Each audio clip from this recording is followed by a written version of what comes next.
Good afternoon. Good afternoon, ma'am. Good afternoon. Good afternoon, ma'am. Okay, Marilyn, Sanjina, okay, Sittu, Devi, Sri, okay. Good afternoon. അപ്പോൾ നമുക്ക് ഇന്നത്തെ class നമുക്ക് start ചെയ്യാം കേട്ടോ.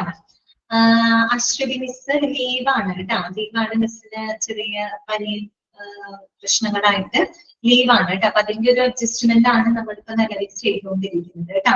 പിന്നെ miss വന്നു കഴിഞ്ഞാൽ മിസ്സിന്റെ പോർഷൻസ് ഒക്കെ മിസ്സിന് കംപ്ലീറ്റ് ചെയ്യൂ കേട്ടോ. ഒരു പേടി ആർക്കും വേണ്ട. മിസ് ലീവ് ആയതുകൊണ്ടാണ് ഞാൻ പറഞ്ഞല്ലോ, തുടക്കം തന്നെ ഓരോ ടീച്ചേഴ്സിനും ഓരോരോ പോർഷൻസ് അസൈൻ ചെയ്ത് കൊടുത്തിട്ടുണ്ട്. ഓക്കെ, എനിക്ക് തന്ന പോർഷൻസ് മൊഡ്യൂൾ 1 തീർന്നു. അതുകൊണ്ടാണ് ഞാൻ മൊഡ്യൂൾ 2 കയറിയത് കേട്ടോ.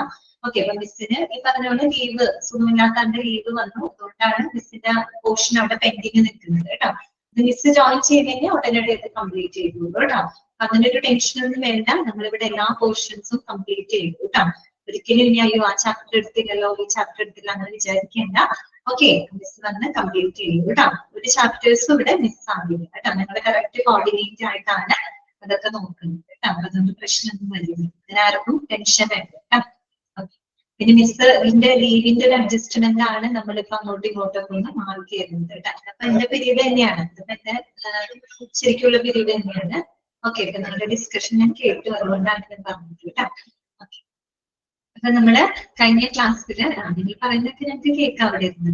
ഓക്കെ, അപ്പൊ നോക്കാം കേട്ടോ. നമ്മള് കഴിഞ്ഞ ക്ലാസ്സില് പുതിയൊരു ചാപ്റ്റർ നമ്മൾ സ്റ്റാർട്ട് ചെയ്തിരുന്നു അല്ലെ. ഫാർമസി എന്ന് പറയുന്ന ചാപ്റ്റർ ആണ് നമ്മൾ തുടങ്ങിയത്.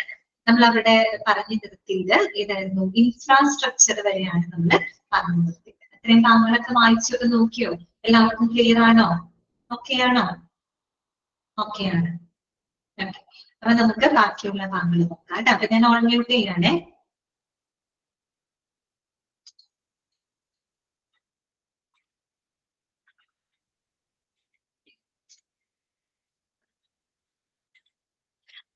സ്ക്രീൻ കാണുന്നുണ്ടല്ലോ അല്ലെ? സ്ക്രീൻ കാണുന്നുണ്ടോ എല്ലാവർക്കും? ആ,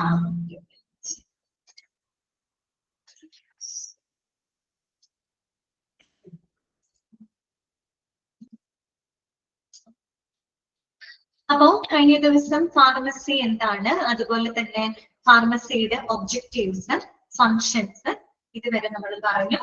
ദെൻ ഇൻഫ്രാസ്ട്രക്ചർ അല്ലെ, അത് നമ്മുടെ കഴിഞ്ഞു.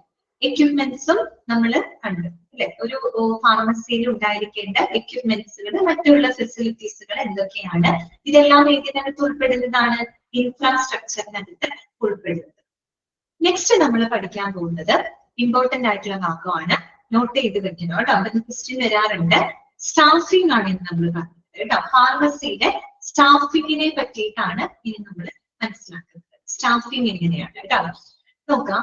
There should be drug and therapeutic committee for the advice and decision making. നമ്മൾ തുടക്കം ഒബ്ജക്റ്റീവും ഫങ്ഷൻസ് ഒക്കെ പറഞ്ഞപ്പോ നമ്മൾ അതിനകത്തൊരു പോയിന്റ് പറഞ്ഞത് ഓർമ്മയുണ്ടോ? അതായത് നമ്മുടെ ഡ്രഗ് ആൻഡ് തെറാപ്യൂട്ടിക് കമ്മിറ്റിയുടെ പ്രവർത്തനത്തിന് പ്രാവർത്തികമാക്കാനുള്ള ഉത്തരവാദിത്തം ആർക്കുണ്ട്? ഫാർമസിക്കുണ്ട്. ചുരുക്കി പറഞ്ഞാല് ഒരു ഹോസ്പിറ്റലിലെ ഫാർമസി എങ്ങനെ പ്രവർത്തിക്കണം എന്നതിന് ആവശ്യമായിട്ടുള്ള എല്ലാ മാർഗനിർദ്ദേശങ്ങളും മുന്നോട്ട് വെക്കുന്നത് ആരാണ്? ഈ പറയുന്ന ഡ്രഗ് ആൻഡ് തെറാപ്യൂട്ടിക് കമ്മിറ്റിയാണ്. ഈ കമ്മിറ്റി തീരുമാനിക്കും. കമ്മിറ്റിയാണ് തീരുമാനിക്കുന്നത്. അപ്പൊ അതിനനുസരിച്ചിട്ടാണ് ആ ഒരു ഫാർമസി അവിടെ ഓപ്പറേറ്റ് ചെയ്യുന്നത്. ഓക്കെ, അപ്പൊ നമ്മൾ ഈ കമ്മിറ്റിയുടെ പേരെന്താണ്? ഡ്രഗ് ആൻഡ് തെറാപ്യൂട്ടിക് കമ്മിറ്റി എന്നാണ്. ചിലപ്പോൾ DTC എന്നൊക്കെ കാണും. DTC, drug and therapeutic committee. അപ്പോ ഒരു സ്റ്റാഫിങ്ങിന് നമ്മൾ അത് പറയണം. അതായത് ഒരു ഹോസ്പിറ്റലില് അവിടെ എന്തുണ്ട്? ഈ പറയുന്ന ഡ്രഗ് ആൻഡ് തെറാപ്യൂട്ടിക് കമ്മിറ്റി പ്രവർത്തിക്കുന്നുണ്ട്. അവരാണ് ഒരു ഫാർമസിക്ക് ആവശ്യമായിട്ടുള്ള ഈ പറയുന്ന അഡ്വൈസുകള്, ഈ ഫാർമസിയെ സംബന്ധിക്കുന്ന തീരുമാനങ്ങളൊക്കെ എടുക്കുന്നത് ഡ്രഗ് ആൻഡ് തെറാപ്യൂട്ടിക് കമ്മിറ്റിയാണ്. ഓക്കെ, ഇനി നമ്മൾ പറഞ്ഞു ഒരു എന്താ പറയാ, ഒരു ഫാർമസിയെ സംബന്ധിച്ച് ഏറ്റവും പ്രധാനപ്പെട്ട വ്യക്തി ആരാണ്? ഫാർമസിസ്റ്റ് ആണ് അല്ലെ. അപ്പൊ നോക്കുക, pharmacist requirement on the basis of bed strength. Underline ചെയ്യാം കേട്ടോ. അതായത് ഇതൊരു ഇമ്പോർട്ടന്റ് പോയിന്റ് ആണ്. The number of pharmacist required in A hospital that depends upon the bed strength. ഒരു ഹോസ്പിറ്റലിന്റെ ബെഡ് സ്ട്രെങ്തിന് അനുസരിച്ചിട്ടാണ് നമ്മുടെ അവിടെ എത്ര ഫാർമസിസ്റ്റുകൾ വേണം എന്ന് നമ്മൾ ഡിറ്റർമിൻ ചെയ്യുന്നത്. ഓക്കെ, അപ്പൊ ഓർത്ത് വെക്കാം, number of pharmacist required in A hospital depends on the bed strength അല്ലെ. ആ ഹോസ്പിറ്റലിന്റെ ബെഡ് സ്ട്രെങ്തിനെ ആശ്രയിച്ചുകൊണ്ട്, ബെഡ് സ്ട്രെങ്തിന് അനുസരിച്ചുകൊണ്ടാണ് നമ്മൾ എത്ര ഫാർമസിസ്റ്റുകൾ വേണമെന്ന് തീരുമാനിക്കുന്നത്. ഓക്കെ, അപ്പൊ അതുമായിട്ട് ബന്ധപ്പെട്ട ഒരു ടാബുലാർ കോളം അവിടെ കൊടുത്തിട്ടുണ്ട്. ഈ ടാബുലാർ കോളം നിങ്ങൾ ബൈ ഹാർട്ട് ചെയ്ത് പഠിക്കണം കേട്ടോ. ഇതിൽ നിന്ന് എങ്ങനെ വേണമെങ്കിലും ക്വസ്റ്റ്യൻസ് വരാം. ആദ്യം നോക്കിയേ, ബെഡ് സ്ട്രെങ്ത് പറഞ്ഞിട്ടുണ്ട്, നമ്പർ ഓഫ് ഫാർമസിസ്റ്റ് റിക്വയർഡ് കേട്ടോ. ബെഡ് സ്ട്രെങ്തിനനുസരിച്ച് എത്ര ഫാർമസിസ്റ്റുകൾ വേണം എന്നുള്ളതോട് കൊടുത്തിട്ടുണ്ട്. തിരിച്ചും മറിച്ചും ചോദിക്കാം. ചിലപ്പോൾ ബെഡ് സ്ട്രെങ്ത് തന്നിട്ട് ഇത്ര ഫാർമസിസ്റ്റുകൾ വേണമെന്ന് നിങ്ങളോട് ചോദിക്കാം. ചിലപ്പോ ഇത്ര നമ്പർ ഓഫ് ഫാർമസിസ്റ്റുകൾ എത്ര ബെഡ് സ്ട്രെങ്ത് ഉള്ള ഹോസ്പിറ്റലിനാണ് എന്ന് ചോദിക്കാം. അപ്പൊ അങ്ങോട്ടും ഇങ്ങോട്ടും മാറ്റി മറിച്ചൊക്കെ ചോദിക്കാം. അതുകൊണ്ട് എങ്ങനെയാണെന്ന് വെച്ചാൽ ഇത് പഠിച്ചു വെക്കണം കേട്ടോ, ബൈഹാർട്ട് ചെയ്ത് വെക്കണം. അപ്പൊ നോക്കാം, അപ് ടു 50 ബെഡ്സ്, 50 ബെഡുകൾ വരെയുള്ള 50 വരെയോളം ബെഡ് സ്ട്രെങ്ത് ഉള്ള ഒരു ഹോസ്പിറ്റലാണ്. ഇത് എത്ര ഫാർമസിസ്റ്റ് വേണം? 3 ഫാർമസിസ്റ്റുകളാണ് അവിടെ വേണ്ടത്. എത്രയാണ്? 3 കേട്ടോ. 50 ബെഡ് സ്ട്രെങ്ത് ഒക്കെ ഉള്ള ഹോസ്പിറ്റൽ എന്ന് വെച്ചാൽ വളരെ സ്മോൾ ഹോസ്പിറ്റൽസ് ആയിരിക്കും. അപ്പൊ അവിടെ എത്ര ഫാർമസിസ്റ്റുകൾ വേണം? 3 ആണ് കേട്ടോ. അപ് ടു 100 ബെഡ്സ് കേട്ടോ. 100 ബെഡ്സ് ആണെങ്കിൽ 5 ആണ്. എത്രയാണ്? 5 കേട്ടോ. 100 ആണെങ്കിൽ 5. Then 200 ആണെങ്കിൽ എത്രയാണ്? 8 ആണ് കേട്ടോ. എത്രയാണ്? 8 ആണ്. Okay, clear. Then നെക്സ്റ്റ് വരുന്നത് 300 ബെഡ്സ് ആണെങ്കിൽ 10 ആണ് കേട്ടോ. 300 ബെഡ്സ് വരെയാണെങ്കിൽ എത്ര ഫാർമസിസ്റ്റുകൾ വേണം? 10 ഫാർമസിസ്റ്റ് ആണ് വേണ്ടത്. ഇനി അപ് ടു 500 ബെഡ്സ്, 500 വരെ ബെഡ് സ്ട്രെങ്ത് ഉള്ള ഹോസ്പിറ്റൽ ആണെങ്കിൽ എത്ര ഫാർമസിസ്റ്റുകളാണ്? 15 ഫാർമസിസ്റ്റ് ആണ് റിക്വയർഡ്. 15 ആണ് ആവശ്യമായിട്ട് വരുന്നത്. ക്ലിയർ ആയോ? അപ്പൊ 50 ആണെങ്കിൽ 3, 100 ആണെങ്കിൽ 5, 200 ബെഡ് സ്ട്രെങ്ത് വരെ 8, 300 ബെഡ് സ്ട്രെങ്ത് വരെ 10, 500 ബെഡ് സ്ട്രെങ്ത് വരെ 15, 15. ഓക്കെ, ക്ലിയർ ആണോ? ഓക്കെ ആണോ? അത് 2-3 പ്രാവശ്യം വായിച്ചാൽ മതി കേട്ടോ. വായിച്ച് നിങ്ങളുടെ മനസ്സിലോട്ട് കയറും കേട്ടോ. 50-നാണ് 3 പേര്, 300 ആവുമ്പോ 5, 200-ന് 8, 300 ബെഡ് സ്ട്രെങ്ത് ആണെങ്കിൽ 10, 500-ന് 15. ഓക്കെ, പഠിച്ചു വെക്കണം കേട്ടോ. ഇനിയുണ്ട്, കഴിഞ്ഞിട്ടില്ല. നെക്സ്റ്റ് വരുന്നത് flow chart for the requirement of a hospital pharmacist. അതാണ് flow chart for the requirements of a hospital pharmacist. ഒരു ഹോസ്പിറ്റൽ ഫാർമസിസ്റ്റിന്റെ റിക്വയർമെന്റ്സുമായിട്ട് ബന്ധപ്പെട്ട ഫ്ലോ ചാർട്ട് ആണ് നമ്മൾ പറയുന്നത്. നമ്മൾ ബെഡ് സ്ട്രെങ്തിനെ ബേസ് ചെയ്ത് എത്ര ഫാർമസിസ്റ്റുകൾ വേണം എന്നുള്ളത് നമ്മൾ മനസ്സിലാക്കി കഴിഞ്ഞു. ഇനി നമുക്ക് ഹോസ്പിറ്റൽ ഫാർമസിസ്റ്റിന്റെ റിക്വയർമെന്റുമായിട്ട് ബന്ധപ്പെട്ട ഒരു ഫ്ലോ ചാർട്ട് ആണ് കൊടുത്തിട്ടുണ്ട്. അതും ഇമ്പോർട്ടന്റ് ആണ് കേട്ടോ. ആ ഫ്ലോ ചാർട്ട് നിങ്ങൾ മനസ്സിലാക്കി വെക്കുക. അപ്പൊ നോക്കിയേ, ഇങ്ങനെയാണ് ഫാർമസിസ്റ്റുകളുടെ ആ ഒരു ഹൈറാർക്കിയാണ് അവിടെ കൊടുത്തിരിക്കുന്നത്. ഏറ്റവും ടോപ്പ് പൊസിഷൻ ആരാണ് നോക്കിയേ? ഡയറക്ടർ ആണ്. ആരാണ്? ഡയറക്ടർ ആണ് കേട്ടോ. ഡയറക്ടർ എന്ന് പറയുമ്പോൾ അദ്ദേഹം എന്താണ്?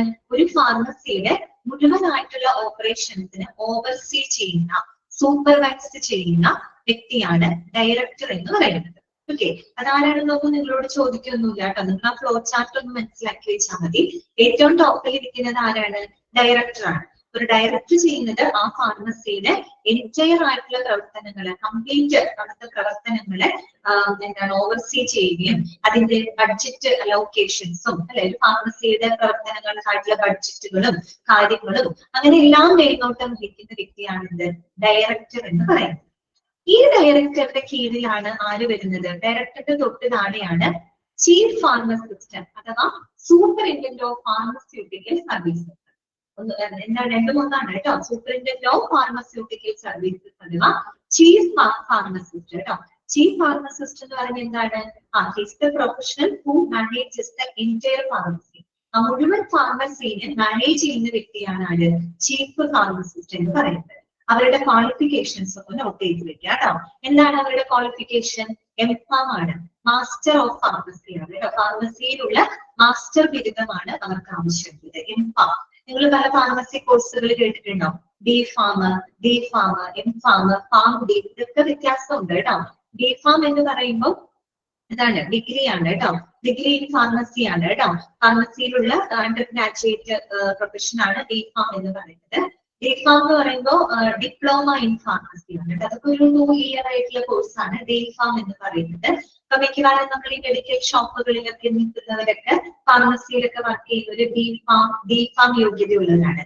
എം.ഫാം എന്ന് പറയുമ്പോൾ അതിന്റെ മാസ്റ്റർ ഡിഗ്രി എടുത്തിട്ടുള്ള ആളുകളാണ്. പിന്നെ ഫാം.ഡി ഉണ്ട്. ഫാം.ഡി കേൾക്കുമ്പോൾ എല്ലാവരും ഡി.ഫാമും ഫാം.ഡിയും വ്യത്യാസമുണ്ടോ? ഒരെണ്ണത്തില് ഡി മുന്നിലാണ്, ഒരെണ്ണത്തില് ഡി ലാസ്റ്റ് ആണ്. വ്യത്യാസമുണ്ട് കേട്ടോ. ഫാം.ഡി എന്ന് പറയുന്നത് ഏറ്റവും ടോപ്പ് ക്വാളിഫിക്കേഷൻ ആണ്. അത് ശരിക്കും പറഞ്ഞ ഡോക്ടർ ഓഫ് ഫാർമസി ആണ്. അതായത് നമ്മള് ഫാർമസിയിലുള്ള റിസർച്ച് ഒക്കെ കഴിഞ്ഞിട്ടുള്ള ആളുകളില്ലേ, അതാണ് ഫാം.ഡി എന്ന് പറയുന്നത്. ഏറ്റവും ടോപ്പ് ക്വാളിഫിക്കേഷൻ ഫാം.ഡി ആണ്. അതിന്റെ തൊട്ട് താഴെയാണ് എം.ഫാം വരുന്നത്. അതിന് തൊട്ട് താഴെയാണ് ബി.ഫാമും ഡി.ഫാമും ഒക്കെ വരുന്നത് കേട്ടോ. ജസ്റ്റ് ഒന്ന് ക്ലോസ് ആയിട്ട് പഠിക്കുമ്പോൾ നിങ്ങൾക്ക് ബുദ്ധിമുട്ട് വരാതിരിക്കാൻ ജസ്റ്റ് പറഞ്ഞുള്ളൂ കേട്ടോ. അതൊന്ന് മനസ്സിലാക്കി വെച്ചോളൂ. അപ്പൊ നോക്കാം, ചീഫ് ഫാർമസിസ്റ്റിന്റെ യോഗ്യത എന്താണ്? എം.ഫാം യോഗ്യതയാണ്. ഓക്കെ, ചീഫ് തന്നെ കേൾക്കുമ്പോൾ നമുക്ക് ഊഹിക്കാമല്ലോ, അദ്ദേഹം എന്താണ്? Is the professional who manages the entire pharmacy. So അദ്ദേഹത്തിന്റെ ക്വാളിഫിക്കേഷൻ ഹയർ ആണ്. സോ എം.ഫാം ആണ് അദ്ദേഹത്തിന്റെ യോഗ്യത. ഓക്കെ, ഇനി നോക്കാം. അപ്പൊ ഒരു ഡൗട്ട് നിങ്ങൾക്ക്, ഈ ഡയറക്ടർ ചീഫ് ഫാർമസിസ്റ്റ് തമ്മിലൊക്കെ എന്താണ് വ്യത്യാസം? ഞാൻ പറഞ്ഞു, ഡയറക്ടർ എന്ന് പറയുന്ന ആ ഫാർമസിയുടെ കംപ്ലീറ്റ് കാര്യങ്ങളെ ഓവർസീ ചെയ്തു പോകുന്ന വ്യക്തി ആ ഒരു ഡയറക്ടറാണ്, അല്ലെ? ഫാർമസി സംബന്ധമായിട്ടുള്ള അവരുടെ ബഡ്ജറ്റും കാര്യങ്ങളും പ്ലാനിങ്ങും സ്ട്രാറ്റജിക് പ്ലാനുകൾ കംപ്ലീറ്റ് ചെയ്യുന്നത് ആരാണ്? ഡയറക്ടറാണ്. അതേസമയം ചീഫ് ഫാർമസിസ്റ്റ് എന്ന് പറയുന്ന അദ്ദേഹം നൽകുന്നത് day to day operations of the ഫാർമസിയാണ്. ഒരു ഫാർമസിയുടെ ഡേ ടു ഡേ ഓപ്പറേഷൻസുകൾ മുഴുവൻ ചെയ്യുന്നതും ആ ഒരു എന്താ പറയാ ഫാർമസിക്ക് ആവശ്യമായിട്ടുള്ള പോളിസികള്, പ്രൊസീജിയറുകള്, റെക്കമെൻഡേഷൻസുകളൊക്കെ മുന്നോട്ട് വെക്കുന്നത് അദ്ദേഹത്തിന്റെ കീഴിലുള്ള മറ്റു ഫാർമസിസ്റ്റുകളെ ഗൈഡ് ചെയ്ത് കൊണ്ടുപോകുന്നത് ആരാണ്? ഈ പറയുന്ന ചീഫ് ഫാർമസിസ്റ്റ് ആണ് കേട്ടോ. ഇനി നോക്കാം, ചീഫ് ഫാർമസിസ്റ്റിന്റെ കീഴിലായിട്ടാണ് മറ്റു വിഭാഗങ്ങള്, മറ്റു ഫാർമസിസ്റ്റുകൾ വർക്ക് ചെയ്യുന്നത് കേട്ടോ. അപ്പൊ അവിടെ 4 വിഭാഗമായിട്ട് അവിടെ തിരിച്ചിട്ടുണ്ട്. അപ്പൊ നോക്കുക, ആദ്യത്തെ നോക്കിയേ, ഫാർമസിസ്റ്റ് ബ്രാക്കറ്റിൽ ഡ്രഗ് ഡിസ്ട്രിബ്യൂഷൻ ഡിപ്പാർട്ട്മെന്റ്. യോഗ്യത എന്താ പറയുന്നത്? ബി.ഫാം ആണ് യോഗ്യത പറയുന്നത്. അപ്പൊ ഫാർമസിസ്റ്റ് ഡ്രഗ് ഡിസ്ട്രിബ്യൂഷൻ ഡിപ്പാർട്ട്മെന്റ് കേട്ടോ. ഡ്രഗ് ഡിസ്ട്രിബ്യൂട്ട് ചെയ്യാനുള്ള ഡിപ്പാർട്ട്മെന്റില് എന്താണ് മാനേജ് ചെയ്യുന്ന ഫാർമസിസ്റ്റ്. യോഗ്യത എന്താണ്? ബി.ഫാം ക്വാളിഫിക്കേഷൻ ആണ് അവർക്ക് വേണ്ടത് കേട്ടോ. ബി.ഫാം ക്വാളിഫിക്കേഷൻ. അടുത്തത് മെഡിക്കൽ സ്റ്റോർ മാനേജ് ചെയ്യാനായിട്ട് മറ്റൊരു ഫാർമസിസ്റ്റ്. അതിന്റെ യോഗ്യത അവിടെ പറയുന്നില്ല, പക്ഷെ ബി.ഫാം അല്ലെങ്കിൽ ഡി.ഫാം തന്നെയാണ് യോഗ്യത കേട്ടോ. ഒന്നുകിൽ ബി.ഫാം ആണ് അല്ലെങ്കിൽ ഡി.ഫാം ഡിപ്ലോമ. ഓക്കെ, ഈ 2 യോഗ്യത ഉള്ളവർക്ക് അത് ചെയ്യാവുന്നതാണ് കേട്ടോ, ഫാർമസിസ്റ്റ്. അടുത്തത് നോക്കിയേ, 2 ഫാർമസിസ്റ്റ്, 2 ഫാർമസിസ്റ്റുകൾ. അത് യോഗ്യത പറയുന്നത് ബി.ഫാം ഓർ ഡി.ഫാം ആണ്. ഒന്നുകിൽ ബി.ഫാം ആവാം അല്ലെങ്കിൽ ഡി.ഫാം മതി യോഗ്യത. അതെന്താണ്? ഡിസ്പെൻസിങ് ആണ്. മരുന്ന് ഡിസ്പെൻസ് ചെയ്യുന്ന വിഭാഗത്തിന് വേണ്ടിയിട്ട് 2 ഫാർമസിസ്റ്റുകൾ ഐദർ ബി.ഫാം ക്വാളിഫിക്കേഷനോ ഡി.ഫാം ക്വാളിഫൈഡ് ആയിട്ടുള്ള ഫാർമസിസ്റ്റുകളായിരിക്കണം. അടുത്തത് എന്താണ്? Post graduate pharmacist four quality control. Quality control എന്ന് പറയുന്നത് എന്താണ്? നമ്മൾ ഈ പറയുന്ന മെഡിസിൻസിന്റെ മറ്റും ക്വാളിറ്റി, അതിന്റെ ചെക്കിങ്ങും കാര്യങ്ങളും, quality assurance and quality control, ഇതെല്ലാം ചെയ്യേണ്ടത് ഒരു ഫാർമസിസ്റ്റ് ആണ്. അദ്ദേഹത്തിന്റെ യോഗ്യത പോസ്റ്റ് ഗ്രാജുവേഷൻ ആണ്. ഇതുപോലെ തന്നെ നമ്മുടെ ചീഫ് ഫാർമസിസ്റ്റിലെ അദ്ദേഹത്തിന്റെ അതേ ക്വാളിഫിക്കേഷൻ തന്നെയാണ് പോസ്റ്റ് ഈ പറയുന്ന ക്വാളിറ്റി കൺട്രോൾ ചെയ്യാനുള്ള ഫാർമസിസ്റ്റിന് ഉണ്ടായിരിക്കുന്നത്. അപ്പൊ ക്വാളിറ്റി കൺട്രോൾ എന്ന് പറയുന്നത് ഒരു ചെറിയ ജോലിയല്ല, അല്ലെ? കാരണം ഈ പറയുന്ന മെഡിസിൻസിന്റെ ക്വാളിറ്റി ടെസ്റ്റിങ്ങും കാര്യങ്ങളൊക്കെ ചെയ്യണമെങ്കിൽ ഒരു പോസ്റ്റ് ഗ്രാജുവേറ്റ് ക്വാളിഫിക്കേഷൻ ആണ് അതിന് പറയുന്നത് കേട്ടോ. ഓക്കെ, അത് ജസ്റ്റ് ഞാൻ മനസ്സിലാക്കിയിരിക്കുക. ഇനി വേണമെങ്കിൽ നിങ്ങൾക്ക് ചിലവർക്ക് സംശയം വേണമെങ്കിൽ തോന്നാം, ഇവിടെ ഫാർമസിസ്റ്റ് എന്ന് പറയുന്നത് ഡ്രഗ് ഡിസ്ട്രിബ്യൂഷൻ ഡിപ്പാർട്ട്മെന്റ് എന്ന് കൊടുത്തിട്ടുണ്ട്, അല്ലെ? മരുന്ന് വിതരണം ചെയ്യുന്ന ഡിപ്പാർട്ട്മെന്റ്. ഇവിടെ നമ്മൾ പറഞ്ഞു 2 ഫാർമസിസ്റ്റ് ഡിസ്പെൻസ് ചെയ്യാന്ന് പറഞ്ഞാലും വിതരണമാണ്. ഇത് രണ്ടും സെയിം അല്ലേ എന്ന് ചിലപ്പോൾ തോന്നിയിട്ടുണ്ടെങ്കിൽ ചെറിയൊരു വ്യത്യാസമുണ്ട്. ഡ്രഗ് ഡിസ്ട്രിബ്യൂഷൻ ഡിപ്പാർട്ട്മെന്റ് എന്ന് പറയുമ്പോൾ അവിടെ delivery of drugs to the entire departments in the hospital. ഒരു ഹോസ്പിറ്റലിലെ വിവിധ ഡിപ്പാർട്ട്മെന്റുകൾക്ക് ആവശ്യമായിട്ടുള്ള മരുന്നുകൾ വിതരണം ചെയ്യുന്നതാണ് ഡ്രഗ് ഡിസ്ട്രിബ്യൂഷൻ ഡിപ്പാർട്ട്മെന്റ്. രോഗി എന്നല്ല പറയുന്നത്. അതായത് ഒരു ഹോസ്പിറ്റലിൽ എത്ര ഡിപ്പാർട്ട്മെന്റുകൾ പ്രവർത്തിക്കുന്നുണ്ടോ ആ ഡിപ്പാർട്ട്മെന്റുകൾക്ക് മുഴുവനും ആവശ്യമായിട്ടുള്ള മരുന്നുകൾ വിതരണം ചെയ്യുന്ന ഡിപ്പാർട്ട്മെന്റ് അതാണ് ഡ്രഗ് ഡിസ്ട്രിബ്യൂഷൻ ഡിപ്പാർട്ട്മെന്റ്. നമ്മൾ ഇവിടെ പറയുന്ന ഡിസ്പെൻസിങ് എന്ന് പറഞ്ഞാൽ എന്താണെന്ന് അറിയോ? അവിടെ delivery of drugs to each patient. മനസ്സിലായോ? പുറത്തുനിന്ന് വരുന്ന പേഷ്യൻസിന് വേണ്ടിയിട്ട് മരുന്നുകൾ ഡിസ്പെൻസ് ചെയ്യുന്ന ഡിസ്ട്രിബ്യൂട്ട് ചെയ്യുന്ന വിഭാഗമാണ് കേട്ടോ ഇവിടെ ഉദ്ദേശിക്കുന്ന ഡിസ്പെൻസിങ്. അവിടെ 2 ഫാർമസിസ്റ്റുകളാണ് വേണ്ടത്. Qualification B Pharm or D Pharm. അപ്പൊ ജസ്റ്റ് നാം ഫ്ലോ ചാർട്ട് ഒന്ന് മൈൻഡിലേക്ക് എടുക്കാം. ഏറ്റവും ടോപ്പിൽ ഡയറക്ടർ ആണ്, അദ്ദേഹത്തിന്റെ കീഴിലാണ് ചീഫ് ഫാർമസിസ്റ്റ്.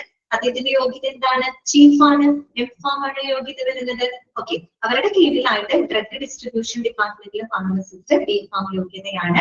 മെഡിക്കൽ സ്റ്റോറിലെ ഒരു ഫാർമസിസ്റ്റ്, ഡിസ്പെൻസിംഗ് പർപ്പസിന് വേണ്ടിയിട്ട് 2 ഫാർമസിസ്റ്റുകൾ, ക്വാളിഫിക്കേഷൻ ബിഫാം ഒരു D Pharm. Then quality control. Quality control എന്ന് പറയുമ്പോൾ കുറച്ച് ഇതായിട്ടുള്ള ഒരു ടാസ്ക് ആയതുകൊണ്ട് തന്നെ അങ്ങനെയൊക്കെ ഒന്ന് ചിന്തിക്കാം. അപ്പൊ എംഫാം ആണ് യോഗ്യത കേട്ടോ. പോസ്റ്റ് ഗ്രാജുവേറ്റ്, ദാറ്റ് മീൻസ് എംഫാം ആണ് അവരുടെ ക്വാളിഫിക്കേഷൻ. ക്ലിയർ ആയോ? ഇത്രയും കാര്യങ്ങൾ മനസ്സിലായോ പറഞ്ഞത്? ഓക്കെ, ഇത് പഠിച്ചു വെക്കണം കേട്ടോ. ചിലപ്പോ ക്വാളിഫിക്കേഷൻ ഒക്കെ വേണമെങ്കിൽ ചോദിക്കാം. ഓക്കെ, അപ്പൊ ഇത് മാറിപ്പോവില്ല. ചീഫിനും ക്വാളിറ്റി കൺട്രോളിനൊക്കെ ഏറ്റവും കുറച്ച് ക്വാളിഫിക്കേഷൻ ആണ്, അവർക്ക് എംഫാം ആണ് കേട്ടോ. ബാക്കിയുള്ളവർക്ക് ബിഫാം അല്ലെങ്കിൽ ഡിഫാം യോഗ്യതയാണ് പറയുന്നത്.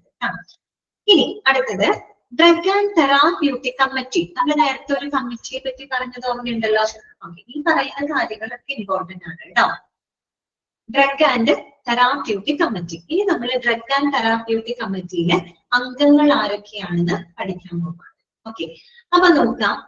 ഒരു കമ്മിറ്റി എന്ന് പറയുമ്പോൾ കമ്മിറ്റിയിൽ ഒരു ചെയർമാൻ ഉണ്ടായിരിക്കും, ഒരു സെക്രട്ടറി എന്തായാലും ഉണ്ടായിരിക്കും. അത് ഏതൊരു കമ്മിറ്റിക്കും ഉണ്ടായിരിക്കുമല്ലോ.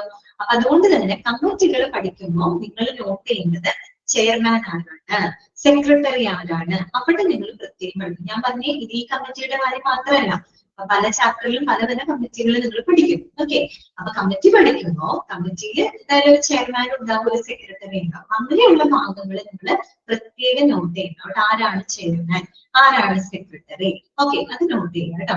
ഇവിടെ അതുപോലെ തന്നെ ശ്രദ്ധിക്കണം. അപ്പൊ നോക്കാം, ചെയർമാൻ ആരാണ്? ചെയർമാൻ മെഡിക്കൽ സൂപ്രണ്ടന്റ് ആണ് ചെയർമാൻ ആയിട്ട് വരുന്നത്. ഏതിന്റെ? ഡ്രഗ് ആൻഡ് തെറാപ്യൂട്ടിക് കമ്മിറ്റിയുടെ. അപ്പൊ ഡ്രഗ് ആൻഡ് തെറാപ്യൂട്ടിക് കമ്മിറ്റിയുടെ ചെയർമാൻ എന്ന് പറയുന്നത് ആരാണ്? മെഡിക്കൽ സൂപ്രണ്ട് ആണ്. ഓക്കെ, മെഡിക്കൽ സൂപ്രണ്ടന്റ് ആണ് chairman of the drug and therapeutic committee. ഇനി ഓൾ HOD എന്താണ്? Head of the departments. ആ ഒരു ഹോസ്പിറ്റലില് ഏതൊക്കെ ഡിപ്പാർട്ട്മെന്റുകൾ പ്രവർത്തിക്കുന്നുണ്ടോ അതിന്റെ എല്ലാത്തിന്റെ ഹെഡുകള് ഈ പറയുന്ന കമ്മിറ്റിയുടെ അംഗമായിരിക്കും. ആദ്യം കറക്റ്റ് ആണ്. ഹെഡ് ഓഫ് ദ ഡിപ്പാർട്ട്മെന്റ്സ് ഈ ഒരു കമ്മിറ്റിയിലെ അംഗങ്ങളായിരിക്കും, മെമ്പർ ആയിരിക്കും. പിന്നെ വരുന്നത് എന്താണ്? നഴ്സിംഗ് സൂപ്രണ്ടന്റ് ആണ്. നഴ്സിംഗ് സൂപ്രണ്ടന്റും ഈ പറയുന്ന കമ്മിറ്റിയിലെ മെമ്പർ ആയിരിക്കും. ഓക്കെ, ഈ പറയുന്ന കമ്മിറ്റിയിലെ മെമ്പർ ആയിരിക്കും. അതുപോലെ തന്നെ ചീഫ് ഫാർമസിസ്റ്റ് ആരായിരിക്കും? കമ്മിറ്റിയുടെ സെക്രട്ടറി ആയിരിക്കും. ആരായിരിക്കും? Member secretary. അപ്പൊ നിങ്ങള് ചെയർമാനും സെക്രട്ടറി പ്രത്യേകം നോട്ട് ചെയ്ത് വെക്കാം. ചെയർമാൻ എന്ന് പറഞ്ഞാൽ ആരാണ്? മെഡിക്കൽ സൂപ്രണ്ടന്റ് ആണ്. സെക്രട്ടറി എന്ന് പറയുന്നത് ചീഫ് ഫാർമസിസ്റ്റ് ആണ്. അതുകൂടാതെ all HODs and nursing superintendent ഈ പറയുന്ന കമ്മിറ്റിയിലെ അംഗങ്ങളായിരിക്കും. ഓക്കെ, ക്ലിയർ ആണോ? ഓക്കെ ആണോ? മനസ്സിലായോ? ഓക്കെ, ഒന്ന് വായിച്ചു നോക്കി. എവിടെ വരെ നമ്മൾ പറഞ്ഞ ആ ഒരു ബെഡ് സ്ട്രെങ്ത് തൊട്ട് ഇത്രയും വരെയുള്ള ഭാഗങ്ങളൊന്ന് വായിച്ചു നോക്കി.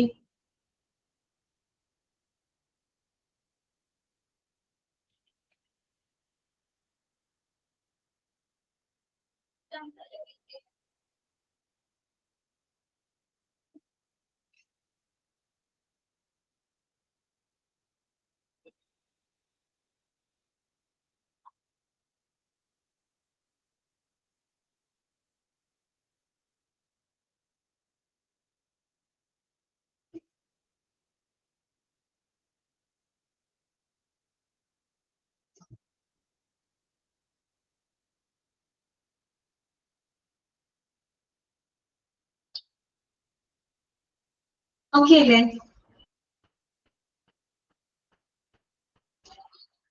ഇനി നെക്സ്റ്റ് നമുക്ക് പഠിക്കാനുള്ളത് ഫങ്ഷൻസ് ആണ്. ആരുടെ ഫങ്ഷൻസ് ആണ്? Functions of drug and therapeutic committee. Drug and therapeutic കമ്മിറ്റിയുടെ ഫങ്ഷൻസ് ആണ് ഇനി നമുക്ക് പഠിക്കാനുള്ളത് കേട്ടോ. ഡ്രഗ് ആൻഡ് തെറാപ്യൂട്ടിക് കമ്മിറ്റിയുടെ ഫങ്ഷൻ ആണ് കേട്ടോ, ഫാർമസിയുടെ ഫങ്ഷൻ അല്ല. ഡ്രഗ് ആൻഡ് തെറാപ്യൂട്ടിക് കമ്മിറ്റിയുടെ ഫങ്ഷൻസ്, പ്രവർത്തനങ്ങൾ കേട്ടോ. അപ്പൊ ഓരോ പോയിന്റും മനസ്സിലാക്കി വെക്കുക. ഫസ്റ്റ് പോയിന്റ് ഇതാണ്, to prepare of hospital drug formulary എന്നാണ് കേട്ടോ. നിങ്ങളുടെ ടെക്സ്റ്റിൽ എങ്ങനെയാണ്? തിരുത്തണം കേട്ടോ. ഫോർമാലിറ്റി ആണെങ്കിൽ തിരുത്തണം. ഫോർമുലറി എന്നാക്കാം കേട്ടോ. FORMULARY കേട്ടോ. ഫോർമുലറി എന്നാക്കാം. ഓക്കെ, ടെക്സ്റ്റിൽ കറക്റ്റ് ആണോ? ഫോർമുലറിയിലാണോ കിടക്കുന്നത്? അത് ഫോർമാലിറ്റിയിലാണോ? ഫോർമുലറി. അപ്പൊ കറക്റ്റ് ആണ് കേട്ടോ. ഫോർമാലിറ്റിയിലാണ് കിടക്കുന്നത് പറഞ്ഞേ. ഓക്കെ, അപ്പൊ to prepare of hospital drug formulary. Okay, എന്താണ് ഈ ഡ്രഗ് ഫോർമുലറി എന്ന് പറഞ്ഞാൽ? എന്താ ഉദ്ദേശിക്കുന്ന ഡ്രഗ് ഫോർമുലറി? അതായത് നമ്മുടെ ഒരു ഹോസ്പിറ്റലില് ഉപയോഗിക്കാനായിട്ട് അംഗീകൃതമായിട്ടുള്ള മരുന്നുകളുടെ ഒരു ലിസ്റ്റ് ഉണ്ട്. അതാണ് ഇത് ഡ്രഗ് ഫോർമുലറി എന്ന് പറയുന്നത്. മനസ്സിലായോ? അതായത് ഒരു ഹോസ്പിറ്റൽ, ഏതൊരു ഹോസ്പിറ്റലിൽ ഒരു ഫാർമസി ഉണ്ടാവും. ഈ ഫാർമസിയിൽ എല്ലാ മരുന്നുകളും ലഭ്യമാവുന്ന നിർബന്ധമില്ല. ആ ഒരു ഹോസ്പിറ്റൽ ഉപയോഗിക്കുന്നതിന് അംഗീകരിച്ചിട്ടുള്ള അംഗീകൃതമായിട്ടുള്ള മരുന്നുകളുടെ ലിസ്റ്റ് ആണ് എന്ത് ഡ്രഗ് ഫോർമുലറി എന്നതുകൊണ്ട് ഉദ്ദേശിക്കുന്നത് കേട്ടോ. To prepare of hospital drug formulary. അത്തരത്തിലുള്ള ഡ്രഗ് ഫോർമുലറി പ്രിപ്പയർ ചെയ്യുന്നത് ആരാണ്? ഡ്രഗ് ആൻഡ് തെറാപ്യൂട്ടിക് കമ്മിറ്റിയാണ്. അതായത് ആ ഒരു ഹോസ്പിറ്റലില് ഏതൊക്കെ ഡിപ്പാർട്ട്മെന്റുകൾ പ്രവർത്തിക്കുന്നുണ്ടോ അവർക്ക് ആവശ്യമായിട്ട് വരുന്ന അംഗീകൃതമായിട്ടുള്ള മരുന്നുകളുടെ ലിസ്റ്റ് തയ്യാറാക്കുന്നത് ആരാണ്? ഡ്രഗ് ആൻഡ് തെറാപ്യൂട്ടിക് കമ്മിറ്റിയാണ് കേട്ടോ. അതാണ് എന്റെ ഫംഗ്ഷൻ ആണത്. To prepare of hospital drug formulary. Okay, ഇനി അടുത്തത് എന്താണ്? To select of manufacturer and supplier, mode of procurement etcetera. അതുപോലെ തന്നെ ടു സെലക്ട് ഓഫ് മാനുഫാക്ചർ. ഇപ്പൊ മരുന്നുകൾ നിർമ്മിക്കുമ്പോൾ ചിലപ്പോൾ ചില മരുന്നുകൾ മാനുഫാക്ചർ ചെയ്യുകയാണെങ്കിൽ നല്ലൊരു മാനുഫാക്ചററെ സെലക്ട് ചെയ്യാം. അല്ലെങ്കിൽ ചിലപ്പോൾ നമ്മൾ മരുന്നുകൾ സപ്ലയറിൽ നിന്ന് വാങ്ങുകയായിരിക്കും ചെയ്യുന്നത്. അപ്പൊ കറക്റ്റ് ആയിട്ടുള്ള സപ്ലയറെ കണ്ടെത്തുക. Mode of procurement. പ്രൊക്യൂർമെന്റ് എന്ന് പറഞ്ഞാൽ എന്താണ്? സംഭരണമാണ്. ഏത് രീതിയിൽ നമ്മൾ മരുന്നുകൾ സ്റ്റോർ ചെയ്യണം, അതൊക്കെ അത് തന്നെ സംഭരണം. ഇനി നമ്മൾ ഈ ചാപ്റ്ററിൽ സ്റ്റോറേജിനെ പറ്റി പഠിക്കുന്നത്. എല്ലാ മരുന്നുകളും ഒരേ രീതിയിലല്ല നമ്മൾ സ്റ്റോർ ചെയ്ത് വെക്കുന്നത്, പ്രൊക്യൂർ ചെയ്ത് വെക്കുന്നത്. വ്യത്യാസമുണ്ട്. ഇപ്പൊ കോൾഡ് സ്റ്റോറേജിൽ പേരൊക്കെ പറയാലോ. അതുപോലെ തന്നെ നാർക്കോട്ടിക് ഡ്രഗ്സ് വേറെ തരത്തിലാണ്, ജനറൽ ഡ്രഗ്സ് വേറെ രീതിയിലാണ് നമ്മൾ സ്റ്റോർ ചെയ്ത് വെക്കുന്നത്. അതുപോലെ തന്നെ ഓരോന്നിനും വ്യത്യാസമുണ്ട്. ഓക്കെ, അപ്പൊ ആ രീതിയിൽ മോഡ് ഓഫ് പ്രൊക്യൂർ, ഏത് രീതിയിൽ അത് സംഭരിച്ചു വെക്കണം. അതുപോലെ തന്നെ മാനുഫാക്ചറർ, സപ്ലയർ, ഇവരെയൊക്കെ സെലക്ട് ചെയ്യാന്നുള്ളത് ആരുടെ ഫംഗ്ഷൻ ആണ്?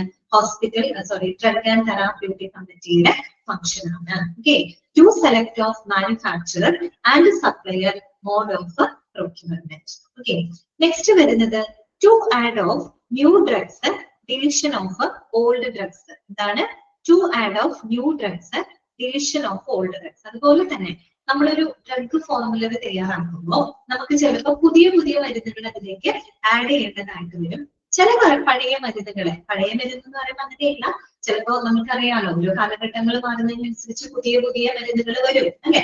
അപ്പൊ ചില പഴയ മരുന്നുകളെ നമുക്ക് ചിലപ്പോൾ അതിന് കുറേയും കൂടെ ഇഫക്റ്റീവ് ആയിട്ടുള്ള മരുന്നുകൾ വരുമ്പോ അതിനെ നമുക്ക് ആ ഡ്രഗ് ഫോർമുലറിയിൽ ആഡ് ചെയ്യേണ്ടി വരും.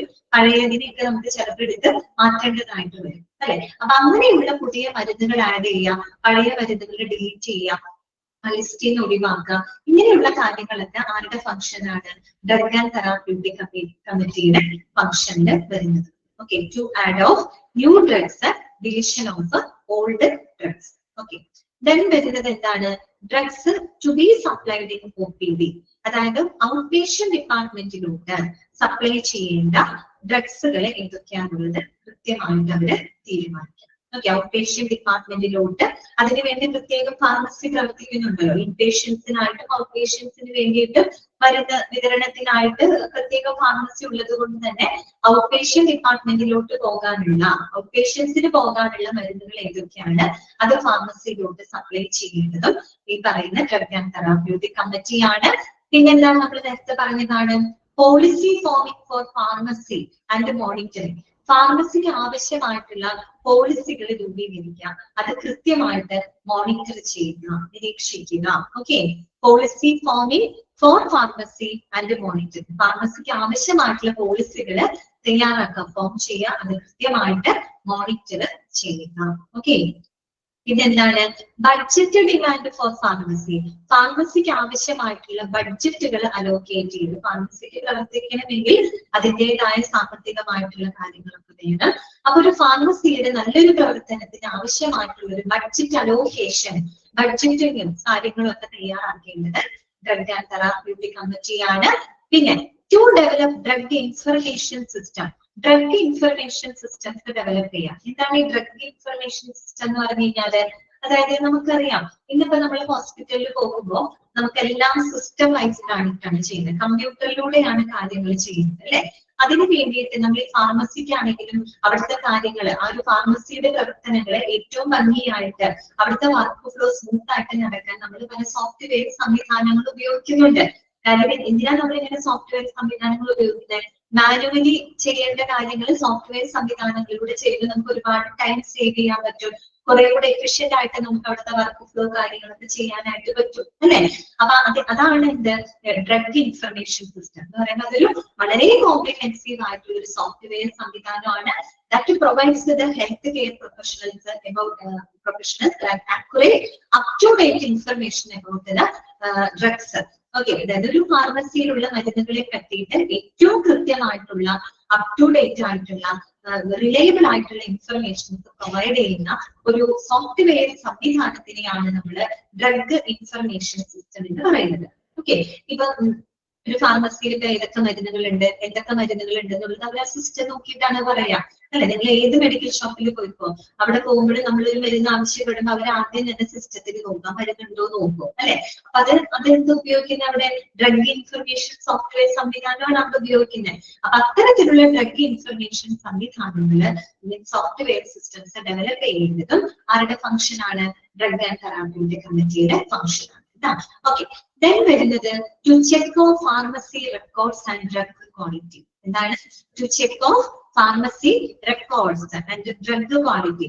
ഫാർമസിയുടെ റെക്കോർഡുകൾ കൃത്യമായിട്ട് പരിശോധിക്കാം, അതുപോലെ ഡ്രഗിന്റെ ക്വാളിറ്റി, വരുന്ന മരുന്നുകളുടെ ക്വാളിറ്റികൾ കൃത്യമായിട്ട് ചെക്ക് ചെയ്യുന്നതും ആരുടെ റെസ്പോൺസിബിലിറ്റിയിൽ വരുന്നതാണ്? ഡ്രഗ് ആൻഡ് തെറാപ്യൂട്ടിക് കമ്മിറ്റിയുടെ റെസ്പോൺസിബിലിറ്റിയിൽ വരുന്നതാണ്. ഓക്കെ, ദെൻ അടുത്തത് എന്താണ്? To maintain of drug standard and quality control. ഡ്രഗിന്റെ നിലവാരം മെയിൻറ്റെയിൻ ചെയ്യാം. ഒരിക്കലും ഒരു സബ്സ്റ്റാൻഡേർഡ് ആയിട്ടുള്ള നിലവാരം കുറഞ്ഞ ഡ്രഗുകൾ ഒരിക്കലും ഒരു ഫാർമസിയിൽ ഉപയോഗിക്കാനായിട്ട് പാടില്ല. ഒരു ഡ്രഗിന് ഒരു കൃത്യമായിട്ടുള്ള ഒരു സ്റ്റാൻഡേർഡ് മെയിൻറ്റെയിൻ ചെയ്യാം. ക്വാളിറ്റി കൺട്രോൾ അല്ലെ, ഡ്രഗിന്റെ ക്വാളിറ്റി കൃത്യമായിട്ട് കൺട്രോൾ ചെയ്ത് മെയിൻറ്റെയിൻ ചെയ്ത് പോകേണ്ടതും ഡ്രഗ് ആൻഡ് തെറാപ്യൂട്ടിക് കമ്മിറ്റിയുടെ റെസ്പോൺസിബിലിറ്റിയാണ്. പിന്നെയോ to dispose of expired drugs അല്ലെ, എക്സ്പയർഡ് ആയിട്ടുള്ള മരുന്നുകൾ ഡിസ്പോസ് ചെയ്യും. അത് ഡിസ്പോസ് ചെയ്യുന്ന വെച്ചാൽ വെറുതെ എടുത്ത് കളയല്ല, ഡിസ്പോസ് ചെയ്യാനായിട്ട് അതിൻ്റെതായ റൂൾസ് ആൻഡ് റെഗുലേഷൻസ് ഉണ്ട്. അത് കൃത്യമായിട്ട് പാലിച്ചുകൊണ്ടായിരിക്കണം എക്സ്പയറി ഡ്രഗ്സുകൾ ഡിസ്പോസ് ചെയ്യുന്നത്. ഇത്രയുമാണ് ഒരു ഡ്രഗ് ആൻഡ് തെറാപ്യൂട്ടിക് കമ്മിറ്റിയുടെ ഫംഗ്ഷൻസ്. എന്തൊക്കെയാണ്? ഹോസ്പിറ്റലിന്റെ ഡ്രഗ് ഫോർമുലറി തയ്യാറാക്കുക, ശരിയായ മാനുഫാക്ചറിനെ, സപ്ലയറിനെ, അതുപോലെ സ്റ്റോറേജ് മെത്തേഡുകൾ കറക്റ്റ് ആയിട്ട് സെലക്ട് ചെയ്യുക, പുതിയ മരുന്നുകളെ ഡ്രഗ് ഫോർമുലറിലേക്ക് ആഡ് ചെയ്യുകയും പഴയ മരുന്നുകളെ ഒഴിവാക്കുകയും ചെയ്യുക, ഔട്ട് പേഷ്യന്റ് ഡിപ്പാർട്ട്മെന്റിലോട്ട് സപ്ലൈ ചെയ്യേണ്ട ഡ്രഗ്സുകൾ ഏതൊക്കെയാണെന്ന് ഡിറ്റർമിൻ ചെയ്യുക, ഫാർമസിക്ക് ആവശ്യമായിട്ടുള്ള പോളിസികൾ ഫോം ചെയ്യുകയും അത് കൃത്യമായിട്ട് മോണിറ്റർ ചെയ്യുക, ഫാർമസിയുടെ ആവശ്യങ്ങൾക്കനുസരിച്ചുള്ള ബഡ്ജറ്റ് അലോക്കേഷൻ നടത്തുക, ഡ്രഗ് ഇൻഫർമേഷൻ സിസ്റ്റം ഡെവലപ്പ് ചെയ്യുക, ഫാർമസി റെക്കോർഡുകളും ഡ്രഗ് ക്വാളിറ്റികളും ചെക്ക് ചെയ്യുക, ഡ്രഗിന്റെ സ്റ്റാൻഡേർഡുകൾ കൃത്യമായിട്ട് മെയിൻറ്റെയിൻ ചെയ്യുക, ക്വാളിറ്റി മെയിൻറ്റെയിൻ ചെയ്യുക, എക്സ്പയറി ഡ്രഗ്സുകളെ ഡിസ്പോസ് ചെയ്യുക. ഓക്കെ ആണോ? ക്ലിയർ ആണോ? ജസ്റ്റ് ഒന്ന് വായിച്ചു നോക്കിയ ഫങ്ഷൻസ്.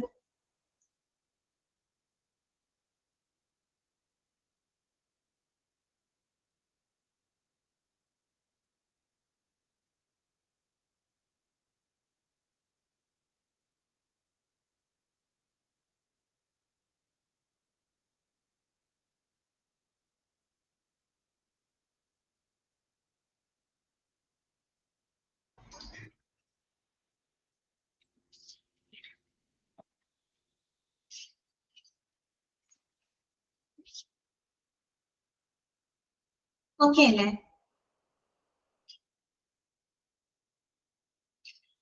നെക്സ്റ്റ് നമുക്ക് നോക്കാം hospital formulary. Hospital formulary means drug formulary ആണ് അവിടെ ഉദ്ദേശിക്കുന്നത്. അപ്പം ഡ്രഗ് ഫോർമുലറി എന്താണെന്നൊന്നും അവിടെ പറയുന്നില്ല, പക്ഷെ നമുക്കറിയാം. നിങ്ങൾ ഇത്രയും മനസ്സിലാക്കിയാൽ മതി. ഒരു ഹോസ്പിറ്റലിൽ ഉപയോഗിക്കുന്നതിനായിട്ട് അംഗീകൃതമായിട്ടുള്ള മരുന്നുകളുടെ ലിസ്റ്റ് ആണ് കേട്ടോ ഹോസ്പിറ്റൽ ഫോർമുലറി, ഡ്രഗ് ഫോർമുലറി എന്നതുകൊണ്ട് ഉദ്ദേശിക്കുന്നത്. അപ്പോ ഈ ഫോർമുലറിയുമായിട്ട് ബന്ധപ്പെട്ട കുറച്ച് കാര്യങ്ങളാണ് അവിടെ പറഞ്ഞിരിക്കുന്നത്. ഓക്കെ, അപ്പൊ നമുക്ക് അത് എന്തൊക്കെയാണെന്ന് നോക്കാം കേട്ടോ. ഫസ്റ്റ് കാര്യം പറയുന്നത് no hospital pharmacy can have stock every medication that is concerned doctor may want to prescribe for their patients who are hospitalized. അത് പോയിന്റ് ഒന്നുമല്ല, നിങ്ങൾ മനസ്സിലാക്കേണ്ട ഒരു കാര്യമാണ്. അതായത് ഒരു ഫാർമസിക്ക് ഇപ്പൊ ഒരു ഡോക്ടർ ഒരു പേഷ്യന്റിനായിട്ട് ഒരു ഡോക്ടർ എന്താ പറയുക പ്രിസ്ക്രൈബ് ചെയ്യാൻ ഉദ്ദേശിക്കുന്ന എല്ലാ മരുന്നുകളും ഒരുപക്ഷെ ഫാർമസിയിൽ എന്ത് ചെയ്യാൻ പറ്റില്ല, സ്റ്റോക്ക് ചെയ്യാനായിട്ട് പറ്റില്ല അല്ലെ. നമ്മൾ ചിലപ്പോൾ ഡോക്ടർ എഴുതി തരുന്ന മിക്കവാറും മരുന്നുകളൊക്കെ ആ ഹോസ്പിറ്റലിൽ ഉണ്ടാവും. ചില മരുന്നുകൾ എന്തുണ്ടാവുന്നില്ല ആ ഒരു ഫാർമസിയിൽ ചിലപ്പോൾ അവൈലബിൾ ആകുന്നില്ല. അവരെന്ത് പറയും, പുറത്തുനിന്ന് പോയി വാങ്ങിച്ചോളും അല്ലെ. പുറത്ത് എവിടെയെങ്കിലും കിട്ടുകയാണെങ്കിൽ പുറത്തുനിന്ന് വാങ്ങാനായിട്ട് പറയും. ചില മരുന്നുകൾ അങ്ങനെയാണ് അല്ലെ. അപ്പൊ അതാണ് പറയുന്നത്, ഒരു ഡോക്ടർക്ക് അവരുടെ പേഷ്യന്റിന് പ്രിസ്ക്രൈബ് ചെയ്യാൻ ഉദ്ദേശിക്കുന്ന എല്ലാ മരുന്നുകളും ഒരിക്കലും ഒരു ഫാർമസിയിൽ എന്ത് ചെയ്യാൻ പറ്റില്ല, സ്റ്റോക്ക് ചെയ്യാനായിട്ട് സാധിക്കില്ല. ഓക്കെ, ഇത് നമുക്ക് എല്ലാവർക്കും അറിയാവുന്ന ഒരു കാര്യമാണ്. വേറെ പോയിന്റ് ഒന്നുമല്ല, ജസ്റ്റ് മനസ്സിലാക്കി വെക്കുക കേട്ടോ. എന്ന് പറഞ്ഞാൽ അതുകൊണ്ടാണ് അവിടെ ഫോർമുലറിക്ക് ഒരു ഇമ്പോർട്ടൻസ് വരുന്നത്. ആ ഒരു ഹോസ്പിറ്റലില് ഉപയോഗിക്കാനായിട്ട് അംഗീകൃതമായിട്ടുള്ള ചില മരുന്നുകളുണ്ട്. അതിന്റെ ഒരു ലിസ്റ്റ് ഈ കമ്മിറ്റി തീരുമാനിക്കും. അതിനനുസരിച്ചിട്ടാണ് അവിടുത്തെ ആ ഒരു ഫാർമസിയിലെ മരുന്നുകൾ വാങ്ങുന്നതും സ്റ്റോക്ക് ചെയ്യുന്നതും ഡിസ്പെൻസ് ചെയ്യുന്നതും ഒക്കെ ആ ഒരു രീതിയിലാണ് കേട്ടോ. ഓക്കെ, രണ്ടാമതൊരു കാര്യം പറയുന്നത് drug and therapeutic committee consist of a list of the medications. അതാണ് എന്ത് ഡ്രഗ് ഫോർമുലറി എന്ന് പറയുന്നത്. That the hospital pharmacy stocks along with the information about each medication. അതെ, അതായത് നമ്മൾ ഈ പറയുന്ന ഡ്രഗ് ആൻഡ് തെറാപ്യൂട്ടിക് കമ്മിറ്റി അവര് ഈ ഹോസ്പിറ്റലിലെ ഫാർമസി സ്റ്റോക്ക് ചെയ്യേണ്ട മരുന്നുകളുടെ ഒരു ലിസ്റ്റ് അത് തയ്യാറാക്കിയിട്ടുണ്ട്. ഇത് വെറും മരുന്നുകളുടെ ലിസ്റ്റ് മാത്രമല്ല, അതിലും ഓരോ മരുന്നുകളുടെയും ഇൻഫർമേഷൻസ് ഉൾപ്പെടെയാണ് എന്ത് ചെയ്യുന്നത്, ആ ഒരു ലിസ്റ്റ് അവിടെ ഫോർമുലേറ്റ് ചെയ്യുന്നത്. വെറുതെ കുറച്ച് മരുന്നുകളുടെ ലിസ്റ്റ് തയ്യാറാക്കല്ല, നമ്മൾ അവിടെ കൊടുക്കുന്ന ഓരോ മെഡിക്കേഷൻസിന്റെയും ഇൻഫർമേഷൻസ് ഉൾപ്പെടെയാണ് ആ ഒരു ലിസ്റ്റ് അവിടെ തയ്യാറാക്കുന്നത്. ഓക്കെ, അടുത്തതോ the committee that collects information about the hospital formulary meets regularly to make changes as necessary. അത് മാത്രമല്ല, ഈ ഒരു കമ്മിറ്റി എന്ത് ചെയ്യുന്നറിയോ, ആ ഹോസ്പിറ്റൽ ഫോർമുലറിയെ പറ്റിയിട്ട് പരമാവധി ഇൻഫർമേഷൻസിനെ അവർ കളക്ട് ചെയ്യുകയും അതുപോലെ ആവശ്യമായിട്ടുള്ള ചേഞ്ചുകൾ വരുത്തുന്നതിന് വേണ്ടിയിട്ട് റെഗുലർ ആയിട്ട് അവരെന്ത് ചെയ്യുന്നു, മീറ്റ് ചെയ്യുകയും ചെയ്യുന്നു. മനസ്സിലായല്ലോ? അതായത് എപ്പോഴും ഈ ഫോർമുലറി എന്ന് പറഞ്ഞാല് അപ്ഡേറ്റ് ചെയ്തുകൊണ്ടേയിരിക്കണം. നേരത്തെ ഈ ഡ്രഗ് ആൻഡ് തെറാപ്യൂട്ടിക് കമ്മിറ്റിയുടെ ഫംഗ്ഷൻസിൽ പറഞ്ഞില്ലേ, പുതിയ മരുന്നുകൾ ചിലപ്പോൾ ആഡ് ചെയ്യും, പഴയ ചില മരുന്നുകൾ എടുത്തു മാറ്റും എന്നൊക്കെ നമ്മൾ പറഞ്ഞു. അപ്പൊ ഓരോ മാറ്റങ്ങൾ വരും. ചിലപ്പോൾ പുതിയ നല്ല കുറെ കൂടി ഇഫക്റ്റീവ് ആയിട്ടുള്ള മരുന്നുകളൊക്കെ കണ്ടുപിടിക്കുമ്പോൾ ചിലപ്പോൾ ആ മരുന്നുകൾ നമുക്ക് ആഡ് ചെയ്യും, ചിലപ്പോ മറ്റുള്ള മരുന്നുകൾ നമുക്ക് അവോയ്ഡ് ചെയ്യേണ്ടി വരും അല്ലെ. അപ്പൊ അങ്ങനെ ഈ കമ്മിറ്റി എന്ത് ചെയ്യും, ഹോസ്പിറ്റൽ ഫോർമുലറി സംബന്ധിക്കുന്ന കംപ്ലീറ്റ് ഇൻഫർമേഷൻ അവർ കളക്ട് ചെയ്ത് ആവശ്യമായിട്ടുള്ള ചേഞ്ചസ്, നെസസറി ചേഞ്ചസ് വരുത്തുന്നതിന് വേണ്ടിയിട്ട് അവരെന്ത് ചെയ്യും, റെഗുലർ ആയിട്ട് അവര് മീറ്റ് ചെയ്യും. ഓക്കെ, ഇതാണ് അവിടെ പറയുന്നത്. ക്ലിയർ ആണല്ലോ? അത് വേറെ കാര്യമൊന്നുമില്ല, നിങ്ങൾ മനസ്സിലാക്കിയിരിക്കുക കേട്ടോ. അടുത്ത രണ്ട് കാര്യങ്ങള്, അടുത്ത രണ്ട് പോയിന്റുകൾ ഒന്ന് ശ്രദ്ധിക്കണം. നോക്കാം. Doctors use the formulary to find out which medications the hospital has available to treat a given symptom or condition. They also check it to ensure that they do not prescribe medications that can cause perilous interactions with the other medications. ഇപ്പോ നമ്മൾ പറഞ്ഞല്ലോ drug ഫോർമുലറിയെ പറ്റി പറഞ്ഞു. എന്തിനു വേണ്ടിയിട്ടാണ് ഈ drug formulary തയ്യാറാക്കുന്നത് അല്ലെ? ഡ്രഗ് ഫോർമുലറി എന്തിനു വേണ്ടിയിട്ടാണ് തയ്യാറാക്കുന്നത്, അതുകൊണ്ടുള്ള ബെനിഫിറ്റ് എന്താണ്, അതാണ് നമ്മൾ പറഞ്ഞിരുന്നത്. ഇത് ശരിക്കും ഏറ്റവും ഹെൽപ്ഫുൾ ആവുന്നത് ആർക്കാണെന്നറിയോ? ഡോക്ടേഴ്സിനാണ്. ആർക്കാണ്? ഡോക്ടേഴ്സിനാണ്. കാരണം എന്താന്ന് വെച്ചാല് ഇപ്പൊ ഒരു രോഗി എന്തെങ്കിലും ഒരു രോഗമോ രോഗലക്ഷണങ്ങളോ ആയിട്ട് വരുന്ന ഒരു രോഗിക്ക് പ്രിസ്ക്രൈബ് ചെയ്യാനായിട്ട് ഏതൊക്കെ മരുന്നുകളാണ് അവരുടെ ഫാർമസിയിൽ ലഭ്യമായിട്ടുള്ളത് എന്ന് കണ്ടെത്താനായിട്ട് ഒരു ഡോക്ടേഴ്സിനെ സഹായിക്കുന്നത് എന്താണ് ശരിക്കും? ഡ്രഗ് ഫോർമുലറിയാണ്. മനസ്സിലായോ പറഞ്ഞത്? ഓക്കെ, ക്ലിയർ ആയോ? അതായത് എന്തെങ്കിലും രോഗാവസ്ഥ മൂലം ഒരു പേഷ്യന്റ് വരുന്ന സമയത്ത് ആ പേഷ്യന്റിന് പ്രിസ്ക്രൈബ് ചെയ്യാൻ ഉദ്ദേശിക്കുന്ന അല്ലെങ്കിൽ പ്രിസ്ക്രൈബ് ചെയ്യാവുന്ന ഏതൊക്കെ മരുന്നുകൾ അവിടെ ലഭ്യമാണ് എന്ന് ഡോക്ടേഴ്സിനെ തിരിച്ചറിയാൻ പറ്റുന്നത് ഈ ഒരു ഡ്രഗ് ഫോർമുലറിയിലൂടെയാണ്. ഒരു ഡോക്ടർ ഒരു പേഷ്യന്റ് വരുന്നു, ഒരു മരുന്ന് എഴുതി കൊടുക്കുമ്പോൾ ഡോക്ടർക്ക് അറിയണം ആ മരുന്ന് ആ ഫാർമസിയിൽ ഉണ്ടോ ഇല്ലയോ എന്ന് അറിഞ്ഞിട്ട് വേണം ഡോക്ടർക്ക് ആ മരുന്ന് പ്രിസ്ക്രൈബ് ചെയ്യാനായിട്ട്. അപ്പൊ ഏതൊക്കെ മരുന്നുകൾ അവിടെ ലഭ്യമാണ് എന്നത് അറിയാനായിട്ട് ഡോക്ടേഴ്സിനെ ഏറ്റവും അധികം സഹായിക്കുന്നത് ഈ പറയുന്ന ഡ്രഗ് ഫോർമുലറിയാണ്. ഓക്കെ, അപ്പൊ ഞാനൊരു കാര്യം കൂടെ ഓർമ്മിപ്പിക്കുകയാണ്. നമ്മൾ ഡിപ്പാർട്ട്മെന്റ്സ് പഠിച്ച സമയത്ത് ഡിപ്പാർട്ട്മെന്റ് പഠിച്ചപ്പോ സപ്പോർട്ടീവ് ഡിപ്പാർട്ട്മെന്റിലല്ലേ നമ്മൾ ഫാർമസി പഠിച്ചേ? അതെ, ആ ഫാർമസിയിലേക്ക് ഒരു 4 പോയിന്റുകൾ പറഞ്ഞിട്ട് നിങ്ങൾക്ക് ഓർമ്മയുണ്ടോ? അതായത് ഫാർമസിയുടെ ഒരു ഫംഗ്ഷനിൽ നമ്മൾ പറഞ്ഞു ഡോക്ടേഴ്സിന് ആവശ്യമായിട്ട് ഒരു ഗൈഡ് നമ്മൾ പ്രൊവൈഡ് ചെയ്യുന്നു എന്ന് നമ്മൾ പറഞ്ഞിട്ടുണ്ട്. ഓർമ്മയുണ്ടോ ആർക്കെങ്കിൽ ആ പോയിന്റ്? വായിച്ചു നോക്കിയവർക്ക് ഓർമ്മയുണ്ടാവും. ഓർമ്മയുണ്ടാവും? ഓർമ്മയുണ്ട്. ഓക്കെ, ആ ഒരു ഗൈഡാണ് എന്ത്? Drug formula. അന്ന് ഞാൻ നിങ്ങളോട് പറഞ്ഞിരുന്നതിന് നമ്മൾ ഡ്രഗ് ഫോർമുലറി എന്നാണ് പറയുക. അത് നമുക്ക് ഫാർമസി പഠിക്കുമ്പോൾ പറയാന്ന് പറഞ്ഞിരുന്നു. ഓക്കെ, ഇതാണ് ആ പോയിന്റ് കേട്ടോ. അതായത് ഒരു ഡോക്ടേഴ്സിന് തന്റെ രോഗികൾക്ക് അവര് പ്രിസ്ക്രൈബ് ചെയ്യാനായിട്ട് ഏതൊക്കെ മരുന്നുകളാണ് ആ ഫാർമസിയിൽ ലഭ്യമായിട്ടുള്ളത് എന്ന് കണ്ടെത്താനായിട്ട് ഡോക്ടറിനെ സഹായിക്കുന്ന ഡ്രഗ് ഫോർമുലറി ആണ്. അപ്പൊ ഓരോ ഡോക്ടേഴ്സിനും എന്ത് പ്രൊവൈഡ് ചെയ്തിട്ടുണ്ട്? Drug formulary S A guide എന്നുള്ള രീതിയിൽ അവര് പ്രൊവൈഡ് ചെയ്യും. അത് നോക്കിയിട്ടാണ്, അത് മനസ്സിലാക്കിയിട്ടാണ് ഡോക്ടർ എന്ത് ചെയ്യുന്നത്? മരുന്ന് എഴുതുന്നത്. ഡോക്ടർ എഴുതുന്ന മരുന്ന് എന്തായാലും നമുക്ക് ആ ഫാർമസിയിൽ നിന്ന് കിട്ടും. ഓക്കെ, അതാണ് കേട്ടോ. പിന്നെ മാത്രമല്ല, ദേ ആൾസോ കഴിഞ്ഞിട്ടില്ല, അതൊരു ബെനിഫിറ്റ് ആണ്. അതുകൂടാതെ they also check it to ensure that they do not prescribe medications that can cause perilous interactions with the other medication. Perilous എന്ന് പറഞ്ഞാൽ എന്താണ്? ഡേഞ്ചർ എന്ന് അർത്ഥമാണ് കേട്ടോ. മറ്റൊരു കാര്യം എന്താണെന്ന് വെച്ചാല് നമ്മള് ചില മറ്റു മരുന്നുകളുമായിട്ടുള്ള ഇടപെടലുകൾ മൂലം പ്രതിപ്രവർത്തനങ്ങൾ അല്ലെങ്കിൽ അപകട സാധ്യത ഉണ്ടാക്കുന്ന മരുന്നുകൾ എഴുതുന്നില്ല എന്ന് ഉറപ്പുവരുത്താനും ഡോക്ടേഴ്സിനെ സഹായിക്കുന്നത് ഈ പറയുന്ന ഡ്രഗ് ഫോർമുലറിയാണ്. അതായത് ചില മരുന്നുകൾ നമ്മൾ ഒരേ സമയം തന്നെ എടുക്കുന്ന ചില മരുന്നുകള് നമ്മൾ എന്ത് ചെയ്യുന്നറിയോ? പരസ്പരം ഇന്ററാക്ട് ചെയ്യുന്ന ചില മരുന്നുകൾ ഉണ്ടാവും. അങ്ങനെ ഇന്ററാക്ഷൻ വന്നു കഴിഞ്ഞാൽ അത് പേഷ്യന്റിന് ചിലപ്പോൾ പ്രശ്നങ്ങൾ ഉണ്ടാക്കും. ഇപ്പൊ തന്നെ നമ്മള് സാധാരണ ഇപ്പൊ മരുന്നൊക്കെ വാങ്ങുമ്പോൾ നമുക്കൊരു സമയം പറയുന്നുണ്ട് അല്ലെ? രാവിലെ 1, അല്ലെങ്കിൽ ഉച്ചയ്ക്ക് 1, വൈകിട്ട് അല്ലെ? ചിലത് ഭക്ഷണത്തിന് മുൻപ്, ഭക്ഷണത്തിന് ശേഷം എന്നൊക്കെ പറയുന്നതിൽ കാര്യമുണ്ട്. എന്തുകൊണ്ടാണ്? ആ മരുന്നുകളുടെ ചില ഇന്ററാക്ഷൻസിന് അനുസരിച്ചിട്ടാണ് നമ്മൾ അങ്ങനെ എഴുതുന്നത്. ചില മരുന്നുകള് പരസ്പരം ഇന്ററാക്ട് ചെയ്യാനായിട്ട് സാധ്യതയുള്ള മരുന്നുകള് ഒരുമിച്ച് എഴുതില്ല ഒരു കാരണവശാലും. അങ്ങനെ എഴുതി കഴിഞ്ഞാൽ എന്ത് സംഭവിക്കും? എന്തെങ്കിലും ഇന്ററാക്ഷൻസ് വന്ന് ചിലപ്പോൾ രോഗിയിൽ എന്തെങ്കിലും അപകടങ്ങൾ ഉണ്ടാവും അല്ലെ?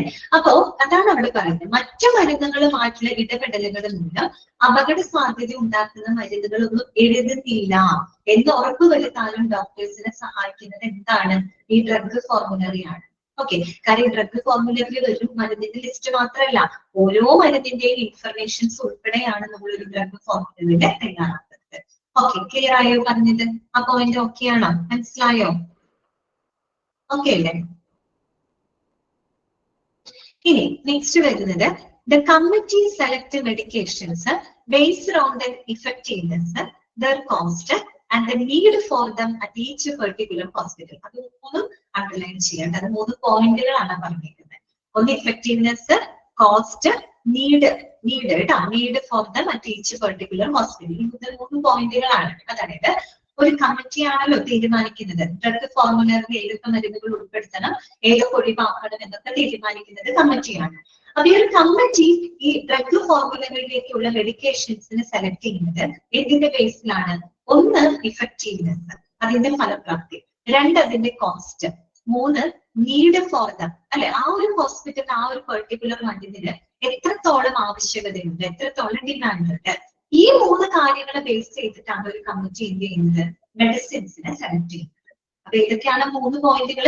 1 ഇഫക്റ്റീവ്നെസ്, 2 കോസ്റ്റ്, ദെൻ എന്താണ്? Demand or need for that particular medicine in that hospital. ആ ഹോസ്പിറ്റലിൽ ആ മെഡിസിൻ എത്രത്തോളം നീടുണ്ട്. ഈ 3 കാര്യങ്ങളെ ബേസ് ചെയ്തിട്ടാണ് കമ്മിറ്റി എന്തിനെ സെലക്ട് ചെയ്യുന്നത്? മെഡിക്കേഷൻസിനെ സെലക്ട് ചെയ്യുന്നത്. ഓക്കെ ആണോ? മനസ്സിലായോ പറഞ്ഞ കാര്യങ്ങള്? ഇതിനകത്ത് വേറെ കാര്യങ്ങളൊന്നും ഇല്ല കേട്ടോ. അതായത് ഒരു ഡോക്ടർ പ്രിസ്ക്രൈബ് ചെയ്യാൻ ഉദ്ദേശിക്കുന്ന എല്ലാ മരുന്നുകളും ഒരു കാരണവശാലും നമുക്ക് ഫാർമസിയിൽ സ്റ്റോക്ക് ചെയ്യാനായിട്ട് പറ്റില്ല. ഓക്കെ, പിന്നെ മാത്രമല്ല ഡോക്ടേഴ്സ് എന്തിനു വേണ്ടിയിട്ടാണ് ഡ്രഗ് ഫോർമുലർ ഉപയോഗിക്കുന്നത്? അവർക്ക് ഒരു രോഗിക്ക് പ്രിസ്ക്രൈബ് ചെയ്യാനായിട്ട് ഏതൊക്കെ മരുന്നുകൾ അവരുടെ ഹോസ്പിറ്റലിൽ ഫാർമസിയിൽ ലഭ്യമാണെന്ന് കണ്ടെത്താനായിട്ട് ഈ ഒരു ഡ്രഗ് ഫോർമുലർ സഹായിക്കുന്നുണ്ട്. അതുപോലെ മറ്റു മരുന്നുകളുമായിട്ട് ഇടപെടലിന് മൂലം അപകട സാധ്യത ഉണ്ടാക്കുന്ന മരുന്നുകൾ ഒഴിവാക്കാനും അവരെ സഹായിക്കും. പിന്നെ ഒരു കമ്മിറ്റി മെഡിക്കേഷൻസിന് സെലക്ട് ചെയ്യുന്നത് അതിന്റെ ഇഫക്റ്റീവ്നെസ്, അതിന്റെ കോസ്റ്റ്, ദെൻ അതിന്റെ നീഡിനെ ബേസ് ചെയ്തിട്ടാണ് മെഡിക്കേഷൻസിനെ സെലക്ട് ചെയ്യുന്നത്. അത്രയേ ഉള്ളൂ കേട്ടോ. നെക്സ്റ്റ് നമുക്ക് പഠിക്കാനായിട്ടുള്ളത് അടുത്തത് ഇന്റൻറ്റിംഗ് ഓഫ് ഡ്രഗ്സ് ആണ് കേട്ടോ. എന്താണ് ഇന്റൻറ്റിംഗ് ഓഫ് ഡ്രഗ്സ് ആണ്. മരുന്നുകളുടെ ഇന്റന്റിങ് എന്താണ്? ഇന്റന്റ് എന്ന് പറഞ്ഞ വാക്കിന്റെ അർത്ഥം എന്താ? ഇന്റന്റ് എന്ന് പറഞ്ഞ റിക്വസ്റ്റ് എന്നുള്ള അർത്ഥമാണ് കേട്ടോ. റിക്വസ്റ്റ് ഇന്റന്റ് ചെയ്യുക എന്ന് പറഞ്ഞാല് it is the process of requesting the medicines for suppliers. നമ്മൾ സപ്ലയേഴ്സിൽ നിന്നും മരുന്നുകള് വാങ്ങുന്നതിന് വേണ്ടിയിട്ട് ആ ഒരു requisition is the requisition for the supply of drugs. മരുന്നുകളുടെ സപ്ലൈസിന് വേണ്ടിയിട്ട് നമ്മൾ റിക്വസിഷൻ ഇടുന്ന ആ ഒരു പ്രോസസ്സിനെയാണ് എന്ത് പറയുന്നത്? ഇന്റന്റിങ് എന്നതുകൊണ്ട് ഉദ്ദേശിക്കുന്നത്. അതായത് ഒരു ഹോസ്പിറ്റലിന് മരുന്ന് ആവശ്യമുണ്ട്, അത് ഏതെങ്കിലും സപ്ലൈസിൽ നിന്ന് വാങ്ങണം. മാനുഫാക്ചർ ചെയ്യുന്ന ആളുകളുടെ കാര്യമല്ല, നമ്മൾ മറ്റേതെങ്കിലും സപ്ലൈസിൽ നിന്ന് വാങ്ങുമ്പോൾ നമ്മൾ അവരോട് റിക്വസ്റ്റ് ചെയ്യണം, ഇതിന്റെ മരുന്നുകൾ നമുക്ക് വേണമെന്ന് നമ്മൾ ആ റിക്വസ്റ്റ് ചെയ്യുന്ന ആ ഒരു പ്രോസസ്സിനെയാണ് ഇന്റന്റിങ് എന്നാണ് പറയുക കേട്ടോ. നിങ്ങൾ ഹോസ്പിറ്റലിലൊക്കെ പോകുമ്പോൾ ശ്രദ്ധിച്ചാൽ അവർ ഇങ്ങനെയുള്ള ടേംസുകളാണ്. അത് ഇന്റന്റ് കൊടുക്കാം എന്നൊക്കെ പറയുന്നത് അവര് സപ്ലൈക്ക് വേണ്ടിയിട്ട് റിക്വസ്റ്റ് ചെയ്യാം എന്നാണ് അവിടെ സൂചിപ്പിക്കുന്നത് കേട്ടോ. Okay, indenting of drugs. That means that is the process of requisition of the supply of drugs. അപ്പൊ അവിടെ നമ്മൾ പറയുന്ന കാര്യങ്ങൾ കുറെ പോയിന്റുകൾ എഴുതി വെച്ചിട്ട് ആ എല്ലാ പോയിന്റുകളും ഇമ്പോർട്ടന്റ് ആണ് കേട്ടോ. അതായത് നമ്മൾ മരുന്നുകൾ സപ്ലൈ ചെയ്യുന്നതുമായിട്ട് ബന്ധപ്പെട്ടുള്ള മനസ്സിലാക്കേണ്ട അറിഞ്ഞിരിക്കേണ്ട കാര്യങ്ങളാണ് നമ്മൾ കൊടുത്തിരിക്കുന്നത് കേട്ടോ. ഓക്കെ, അപ്പൊ നമുക്ക് ഓരോ പോയിന്റുകളും കൃത്യമായിട്ട് മനസ്സിലാക്കാം. ഫസ്റ്റ് പോയിന്റ് ഇതാണ്: the hospital must have a clear hospital formulary that may contain 250 to 300 drugs. Underline ചെയ്ത് വെച്ചേ, 250 to 300 drugs. ഏതൊരു ഹോസ്പിറ്റലിനും ഒരു 250 തൊട്ട് 300 മരുന്നുകൾ അടങ്ങുന്ന ഒരു ക്ലിയർ ആയിട്ടുള്ള ഒരു ഹോസ്പിറ്റൽ ഫോർമുലറി ഏതൊരു ഹോസ്പിറ്റലിനും ഉണ്ടായിരിക്കും. അത് നിർബന്ധമാണ്. ഓക്കെ, ഫോർമുലറി നമ്മൾ മനസ്സിലാക്കിയതാണ്. അപ്പൊ ഒരു ഹോസ്പിറ്റൽ ഫോർമുലറി എന്ന് പറയുമ്പോൾ അതിന് ഒരു 250 തൊട്ട് 300 മരുന്നുകൾ ഉൾപ്പെടുന്ന ഒരു വളരെ ക്ലിയർ ആയിട്ടുള്ള ഒരു ഹോസ്പിറ്റൽ ഫോർമുലറി ഏതൊരു ഹോസ്പിറ്റലിനും ഉണ്ടായിരിക്കണം. ഓക്കെ, രണ്ടാമത്തെ കാര്യം ഇതാണ്: drug to be indented keeping safety stock in mind. ഇതാണ് drug to be indented keeping the safety stock in mind. അതായത് നമ്മൾ ഒരു ഡ്രഗിന് നമ്മൾ ഒരു റിക്വസ്റ്റ് കൊടുക്കുകയാണ്, ഇന്ന ഡ്രഗ് വേണമെന്ന് നമ്മളൊരു റിക്വസ്റ്റ് കൊടുക്കുന്നതാണ്. റിക്വസ്റ്റ് ചെയ്യുന്നതിനാണ് ഇന്റന്റ് എന്ന് പറയുന്നത്. അപ്പൊ എപ്പോഴും നമ്മൾ ആ മരുന്നിന്റെ ഒരു സേഫ്റ്റി സ്റ്റോക്ക് മനസ്സിൽ വെച്ചിട്ട് വേണം നമ്മൾ ആ മരുന്നിന് വേണ്ടിയിട്ടുള്ള റിക്വസിഷൻ കൊടുക്കാനായിട്ട്. പറഞ്ഞതിന്റെ അർത്ഥം മനസ്സിലായോ? അതായത് ചില മരുന്നുകൾ ഏറ്റവും ഡിമാൻഡുള്ള മരുന്നാണെന്ന് വിചാരിക്കാം. ആ ഒരു ഹോസ്പിറ്റലില് ഏറ്റവും ആവശ്യകതയുള്ള ഡിമാൻഡുള്ള ഒരു മരുന്നാണെന്ന് വിചാരിക്കാം.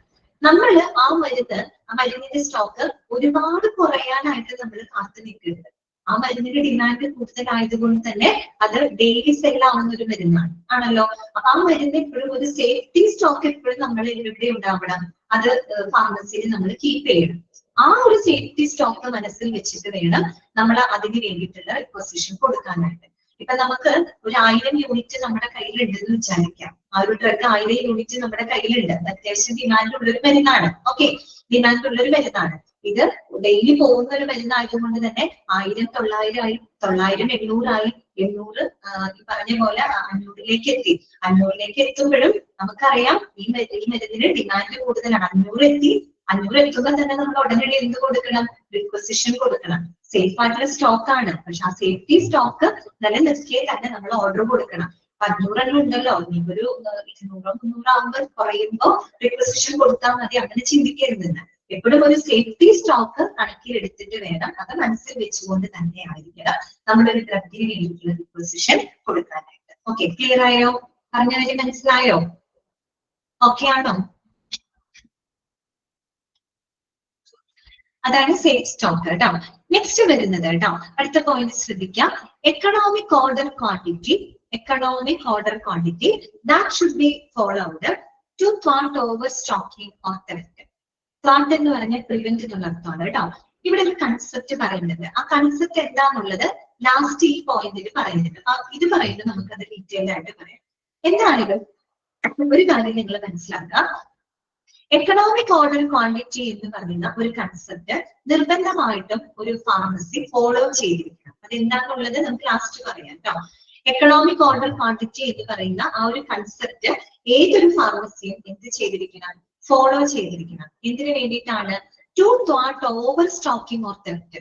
ഓവർ സ്റ്റോക്കിംഗ് അല്ലെങ്കിൽ കളവ് അങ്ങനെയുള്ള പ്രശ്നങ്ങളെ അവോയ്ഡ് ചെയ്യുന്നതിന് വേണ്ടിയിട്ട് എക്കണോമിക് ഓർഡർ ക്വാണ്ടിറ്റി എന്ന് പറയുന്ന ഒരു കൺസെപ്റ്റ് ഒരു ഫാർമസി നിർബന്ധമായിട്ടും ഫോളോ ചെയ്തിരിക്കും.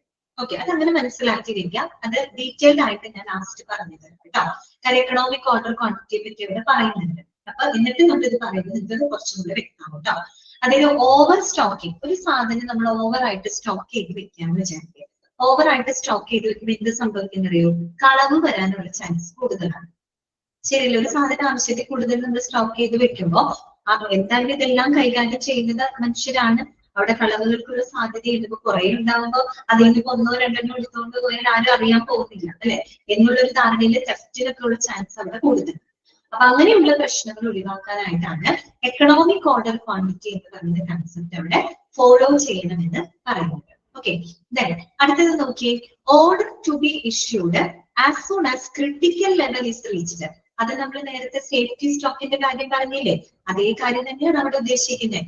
Order to be issued as soon as critical level is reached. ഒരു ക്രിട്ടിക്കൽ ലെവൽ എത്തുന്നതിന് മുൻപേ തന്നെ, ക്രിട്ടിക്കൽ ലെവൽ എത്തുന്നതിനോടൊപ്പം തന്നെ, എത്തുന്നതിന് മുൻപ് തന്നെ നമ്മൾ ഓർഡർ ഇഷ്യൂ ചെയ്തിരിക്കും, പ്ലേസ് ഓർഡർ കൊടുക്കണം. അതായത് ആ ഒരു മരുന്ന് ക്രിട്ടിക്കൽ ലെവലിലേക്ക് താഴ്ന്നു പോകാനായിട്ട് അവസാനം ക്രിട്ടിക്കൽ ലെവലിൽ തിരിഞ്ഞ സ്റ്റോക്ക് ഔട്ട് ആയി പോകും, മരുന്ന് സ്റ്റോക്ക് തീർന്നു പോകും.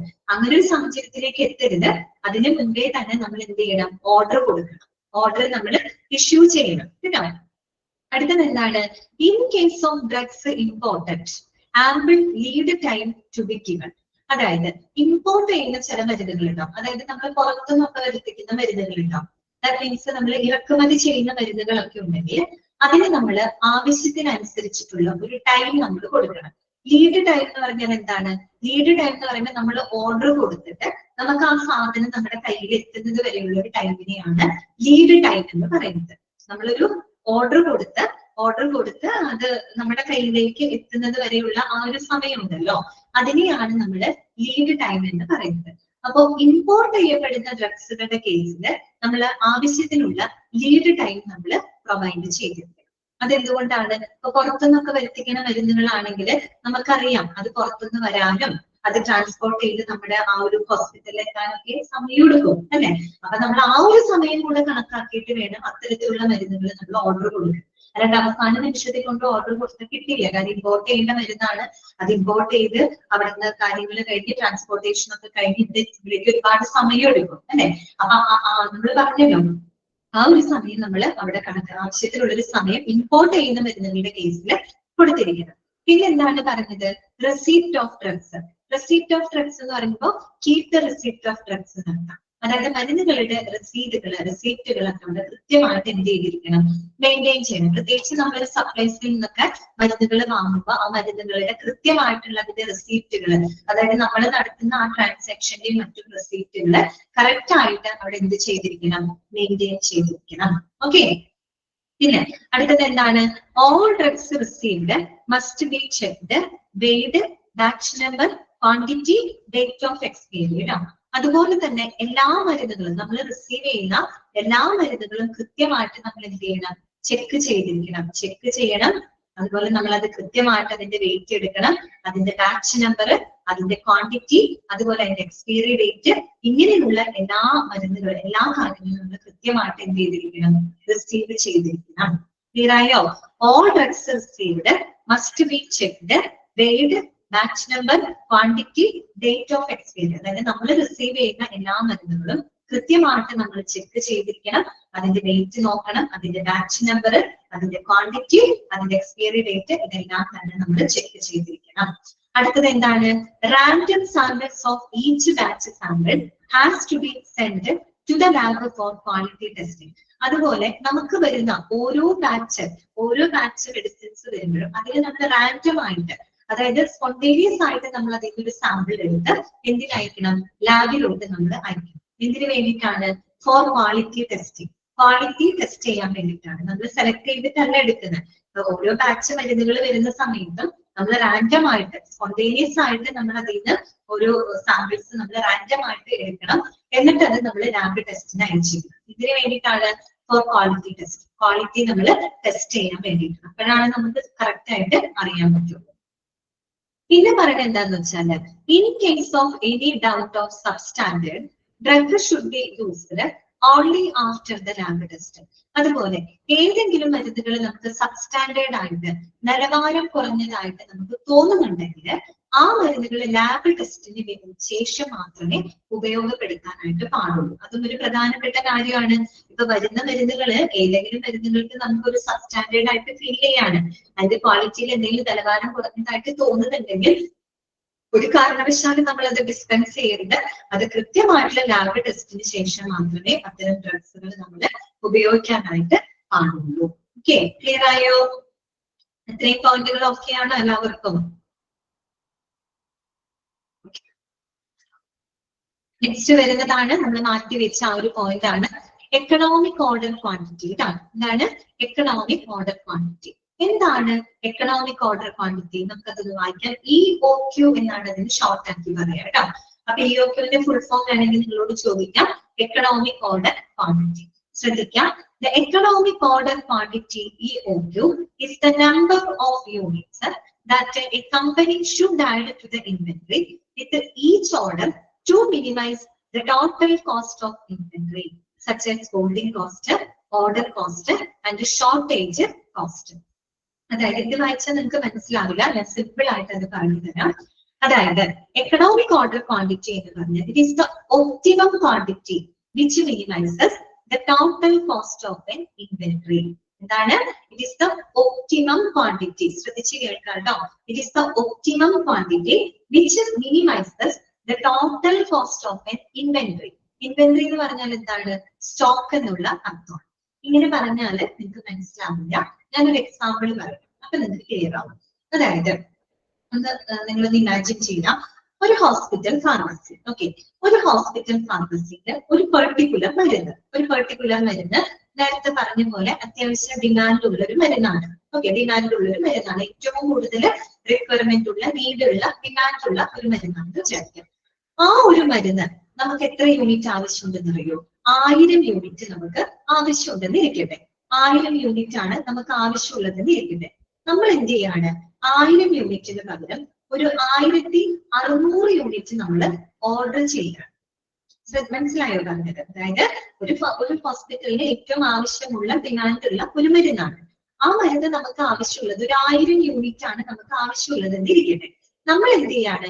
ഒരു 1600 യൂണിറ്റ് നമ്മൾ ആ ഒരു പെർട്ടിക്കുലർ ഡ്രഗ് നമ്മൾ ഓർഡർ കൊടുക്കുകയാണ്. ഓക്കെ, അപ്പോ നമ്മൾ ഈ 1000 യൂണിറ്റ് ആവശ്യമായിട്ടുള്ള മരുന്ന് 1600 യൂണിറ്റ് നമ്മൾ ഓർഡർ കൊടുക്കുന്നതിലൂടെ നമുക്ക് പല കോസ്റ്റുകളെയും നമുക്ക് അവിടെ എന്ത് ചെയ്യാൻ പറ്റും? റെഡ്യൂസ് ചെയ്യാനായിട്ട് പറ്റും. പല കോസ്റ്റുകളെയും നമുക്ക് ചെലവുകളെ നമുക്ക് അവിടെ കുറയ്ക്കാൻ പറ്റും. എന്തൊക്കെ കോസ്റ്റുകളെ കുറയ്ക്കാൻ പറ്റും? ഹോൾഡിംഗ് കോസ്റ്റ് കുറയ്ക്കാൻ പറ്റും, ഓർഡർ കോസ്റ്റ് കുറയ്ക്കാൻ പറ്റും, ഷോർട്ടേജ് കോസ്റ്റ് കുറയ്ക്കാൻ പറ്റും. അതെങ്ങനെയാണ്? ഇപ്പൊ 1000 യൂണിറ്റ് ഉള്ള ആവശ്യമുള്ള മരുന്ന് 1600 യൂണിറ്റ് ഓർഡർ ചെയ്തു. ഇതേ മരുന്ന് നമ്മളൊരു 4 പ്രാവശ്യം ഓർഡർ ചെയ്യുന്നതിന് പകരം നമുക്കൊരു 3 പ്രാവശ്യം ഓർഡർ ചെയ്താൽ പോരെ? കാര്യം എന്താണ്? 1000 യൂണിറ്റിന് പകരം നമ്മൾ 1600 യൂണിറ്റ് ഓർഡർ ചെയ്തു. അപ്പൊ എന്താണ്? ഓരോ പ്രാവശ്യം വരുമ്പോൾ 4 പ്രാവശ്യം ഓർഡർ ചെയ്യുന്നതിന് പകരം നമുക്ക് ഒരു 3 പ്രാവശ്യം ഓർഡർ ചെയ്താൽ മതി. കാര്യം നമ്മൾ എക്സ്ട്രാ വാങ്ങി വെക്കുകയാണ് അല്ലെ? അപ്പൊ നമുക്ക് എന്ത് ചെയ്യാൻ പറ്റും? അവിടെ ഓർഡർ കോസ്റ്റ് കുറയ്ക്കാൻ പറ്റും. 4 തവണ ഓർഡർ ചെയ്യുന്നതിന് പകരമായിട്ട് നമുക്കൊരു 3 പ്രാവശ്യം ഓർഡർ ചെയ്താൽ മതി. ഓക്കെ, അതുപോലെ തന്നെ ഹോൾഡിംഗ് കോസ്റ്റ്. ഹോൾഡിംഗ് കോസ്റ്റ് എന്ന് പറഞ്ഞാല് എന്താ പറയാ? സ്റ്റോറേജ് കോസ്റ്റ് എന്ന് പറയും. ഇപ്പൊ 1000 യൂണിറ്റ്, ഓക്കെ, 1600 യൂണിറ്റ് നമ്മൾ ഓർഡർ ചെയ്ത് വാങ്ങിയാലും അത് സ്റ്റോർ ചെയ്യാനുള്ള കപ്പാസിറ്റി നമ്മുടെ ഫാർമസിക്ക് ഉണ്ട്. നമ്മുടെ ഫാർമസിക്ക് ഉണ്ടെങ്കിൽ 1000 യൂണിറ്റ് വാങ്ങുന്നേക്കാളും നല്ലത് 1600 യൂണിറ്റ് വാങ്ങുകയല്ലേ നല്ലത്. ഓക്കെ, മനസ്സിലായോ? അതായത് 1600 യൂണിറ്റ് വാങ്ങിയാലും നമുക്ക് എന്ത് ചെയ്യാൻ പറ്റും? നമ്മുടെ ഫാർമസിക്ക് അത് ഹോൾഡ് ചെയ്യാൻ പറ്റും. സ്റ്റോർ ചെയ്യാനുള്ള കപ്പാസിറ്റി നമ്മുടെ ഫാർമസിക്ക് ഉണ്ട് എങ്കിൽ തീർച്ചയായിട്ടും 1000 യൂണിറ്റ് നമുക്ക് ഒരു 1600 യൂണിറ്റ് ഓർഡർ ചെയ്യാം. വലിയ വ്യത്യാസമില്ല അല്ലെ? നിങ്ങൾ ഇങ്ങനെ ചിന്തിച്ചാൽ മതി. ഒരു ക്ലാസ്സിൽ ഇപ്പൊ ഒരു 100 പേർക്ക് ഇരിക്കാവുന്ന ഒരു ക്ലാസ് ആണെന്ന് വിചാരിക്കാം. അതിൽ 50 പേരിരുന്നാലും ഇനി 60 പേരിരുന്നാലും അവിടെ വരുന്ന ഇലക്ട്രിസിറ്റി ബില്ല്, അവിടെ ഉപയോഗിക്കുന്ന ഫാന് ഞാൻ ഇലക്ട്രിസിറ്റി ബില്ല് ചെയ്യുന്നതേ വരുള്ളൂ എന്നതുപോലെ തന്നെയാണത്. ഓക്കെ, 1000 യൂണിറ്റ് ആയാലും 1600 യൂണിറ്റ് വാങ്ങിച്ചു കഴിഞ്ഞാൽ അത് സ്റ്റോർ ചെയ്യാനുള്ള കപ്പാസിറ്റി ഫാർമസിക്ക് ഉണ്ടെങ്കിൽ നമുക്ക് അവിടെ ഹോൾഡിംഗ് കോസ്റ്റിനും വേറെ പ്രശ്നം വരുന്നുണ്ട്. ഹോൾഡിംഗ് കോസ്റ്റ് നമുക്ക് എക്സ്ട്രാ വരുന്നില്ല, കുറയ്ക്കാൻ പറ്റുന്നല്ല, നമുക്ക് എക്സ്ട്രാ ഒന്നും ഹോൾഡിംഗ് കോസ്റ്റ് വരുന്നില്ല. അപ്പൊ അത് നമുക്ക് സേവ് ചെയ്യാൻ പറ്റില്ലേ? ഷോർട്ടേജ് കോസ്റ്റ് സേവ് ചെയ്യാൻ പറ്റും. ഈ മരുന്ന് എക്സ്ട്രാ വാങ്ങി വെക്കുന്നത് കൊണ്ട് തന്നെ അത് സ്റ്റോക്ക് ഔട്ട് ആയി പോകാനുള്ള ചാൻസ് കുറവാണ്, തീർന്നു പോകാനുള്ള ചാൻസ് കുറവാണ്. സ്റ്റോക്ക് ഔട്ട് ആയി കഴിഞ്ഞാൽ നമുക്ക് അഡീഷണൽ കോസ്റ്റ് കൊടുത്ത് സാധനം വാങ്ങേണ്ടതായിട്ട് വരും അല്ലെ? അപ്പൊ ഇത് വരില്ല, കാര്യം നമുക്ക് ഷോർട്ടേജ് വരില്ല, എക്സ്ട്രാ വാങ്ങിച്ചു വെച്ചിരിക്കുന്നത് കൊണ്ട് തന്നെ ഷോർട്ടേജ് കോസ്റ്റും കുറയ്ക്കാൻ പറ്റും. ഇനി ഞാൻ പറഞ്ഞ സെന്റൻസ് ഒന്ന് ആലോചിച്ച്, ഞാൻ എന്താ പറഞ്ഞത്? Optimum quantity which minimises total cost of an inventory. ഈ ഹോൾഡിംഗ് കോസ്റ്റും ഓർഡർ കോസ്റ്റും ഷോർട്ടേജ് കോസ്റ്റ് ഇങ്ങനെയുള്ള കോസ്റ്റുകൾ കുറയ്ക്കുന്നതിലൂടെ അല്ലെങ്കിൽ എക്സ്ട്രാ വരുന്നത് തടയുന്നതിലൂടെ നമുക്ക് ടോട്ടൽ കോസ്റ്റ് എന്ത് ചെയ്യാൻ പറ്റുന്നുണ്ട്? മിനിമൈസ് ചെയ്യാനായിട്ട് പറ്റുന്നില്ലേ? ടോട്ടൽ കോസ്റ്റ്, ഓവറോൾ കോസ്റ്റ് നമുക്ക് അവിടെ ചുരുക്കാനായിട്ട് പറ്റുന്നില്ലേ? ഓക്കെ, അത് ചുരുക്കാൻ പറ്റുന്നതിന് കാരണമായിട്ടുള്ള ആ ഒപ്റ്റിമം ക്വാണ്ടിറ്റി, ആ മിതമായ ക്വാണ്ടിറ്റി, ദാറ്റ് മീൻസ് ഞാൻ പറഞ്ഞ എക്സാമ്പിളിൽ 1600 യൂണിറ്റ് എന്ന് പറയുന്നതാണ് ആ ഒരു ഒപ്റ്റിമം ക്വാണ്ടിറ്റി. അപ്പൊ ആ ഒപ്റ്റിമം ക്വാണ്ടിറ്റി വെച്ച് minimizes the total cost of an inventory, that is called economic order quantity. മനസ്സിലായോ പറഞ്ഞത്? ഓക്കെ ആണോ? ഓക്കെ ആണോ? ഇനി ഒരു കാര്യം കൂടെ ചിന്തിക്കണം, എന്തുകൊണ്ട് ഒപ്റ്റിമം എന്ന വാക്ക് അവിടെ ഉപയോഗിച്ചത്? നിങ്ങൾക്ക് വേണമെങ്കിൽ എന്നോട് ചോദിക്കാം, അല്ല മിസ് 1600 യൂണിറ്റിന് പകരം എന്താ പറഞ്ഞ 2000 ഓർഡർ ചെയ്തൂടെ? പറ്റില്ല. 2000 ഓർഡർ ചെയ്ത് കഴിഞ്ഞാൽ അത്രയും ഹോൾഡ് ചെയ്യാനുള്ള കപ്പാസിറ്റി നമ്മുടെ ഫാർമസിക്ക് ഇല്ലല്ലോ. അപ്പൊ അവിടേക്ക് എത്താനും പാടില്ല, തീരെ കുറയാനും പറ്റില്ല. അതിന്റെ ഇടയിൽ ഒരു പ്രത്യേക ക്വാണ്ടിറ്റിയിൽ നമ്മൾ വാങ്ങും. അതുകൊണ്ടാണ് അവിടെ ആ പേര് ഒപ്റ്റിമം ക്വാണ്ടിറ്റി എന്ന് ഞാൻ എടുത്ത് പറഞ്ഞത്. മനസ്സിലായല്ലോ? Optimum quantity which minimizes the total cost of an inventory, that is called economic order quantity. ഈ എക്കണോമിക് ഓർഡർ ക്വാണ്ടിറ്റി മെയിൻറ്റെയിൻ ചെയ്ത് കഴിഞ്ഞാൽ നമുക്ക് എന്ത് ചെയ്യാൻ പറ്റും? ഓവർ സ്റ്റോക്കിംഗ് പ്രിവെന്റ് ചെയ്യാൻ പറ്റും. അതുമൂലം ഉണ്ടാകുന്ന തെറ്റ് നമുക്ക് പ്രിവെന്റ് ചെയ്യാനായിട്ട് സാധിക്കും. ക്ലിയർ ആയോ പറഞ്ഞ കാര്യങ്ങൾ? മനസ്സിലായോ?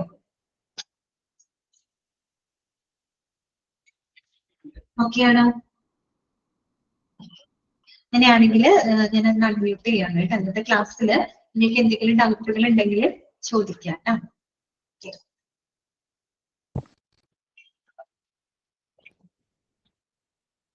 മിക്കവാറും നാളെ അശ്വതി മിസ് ലീവ് ആയിരിക്കും കേട്ടോ.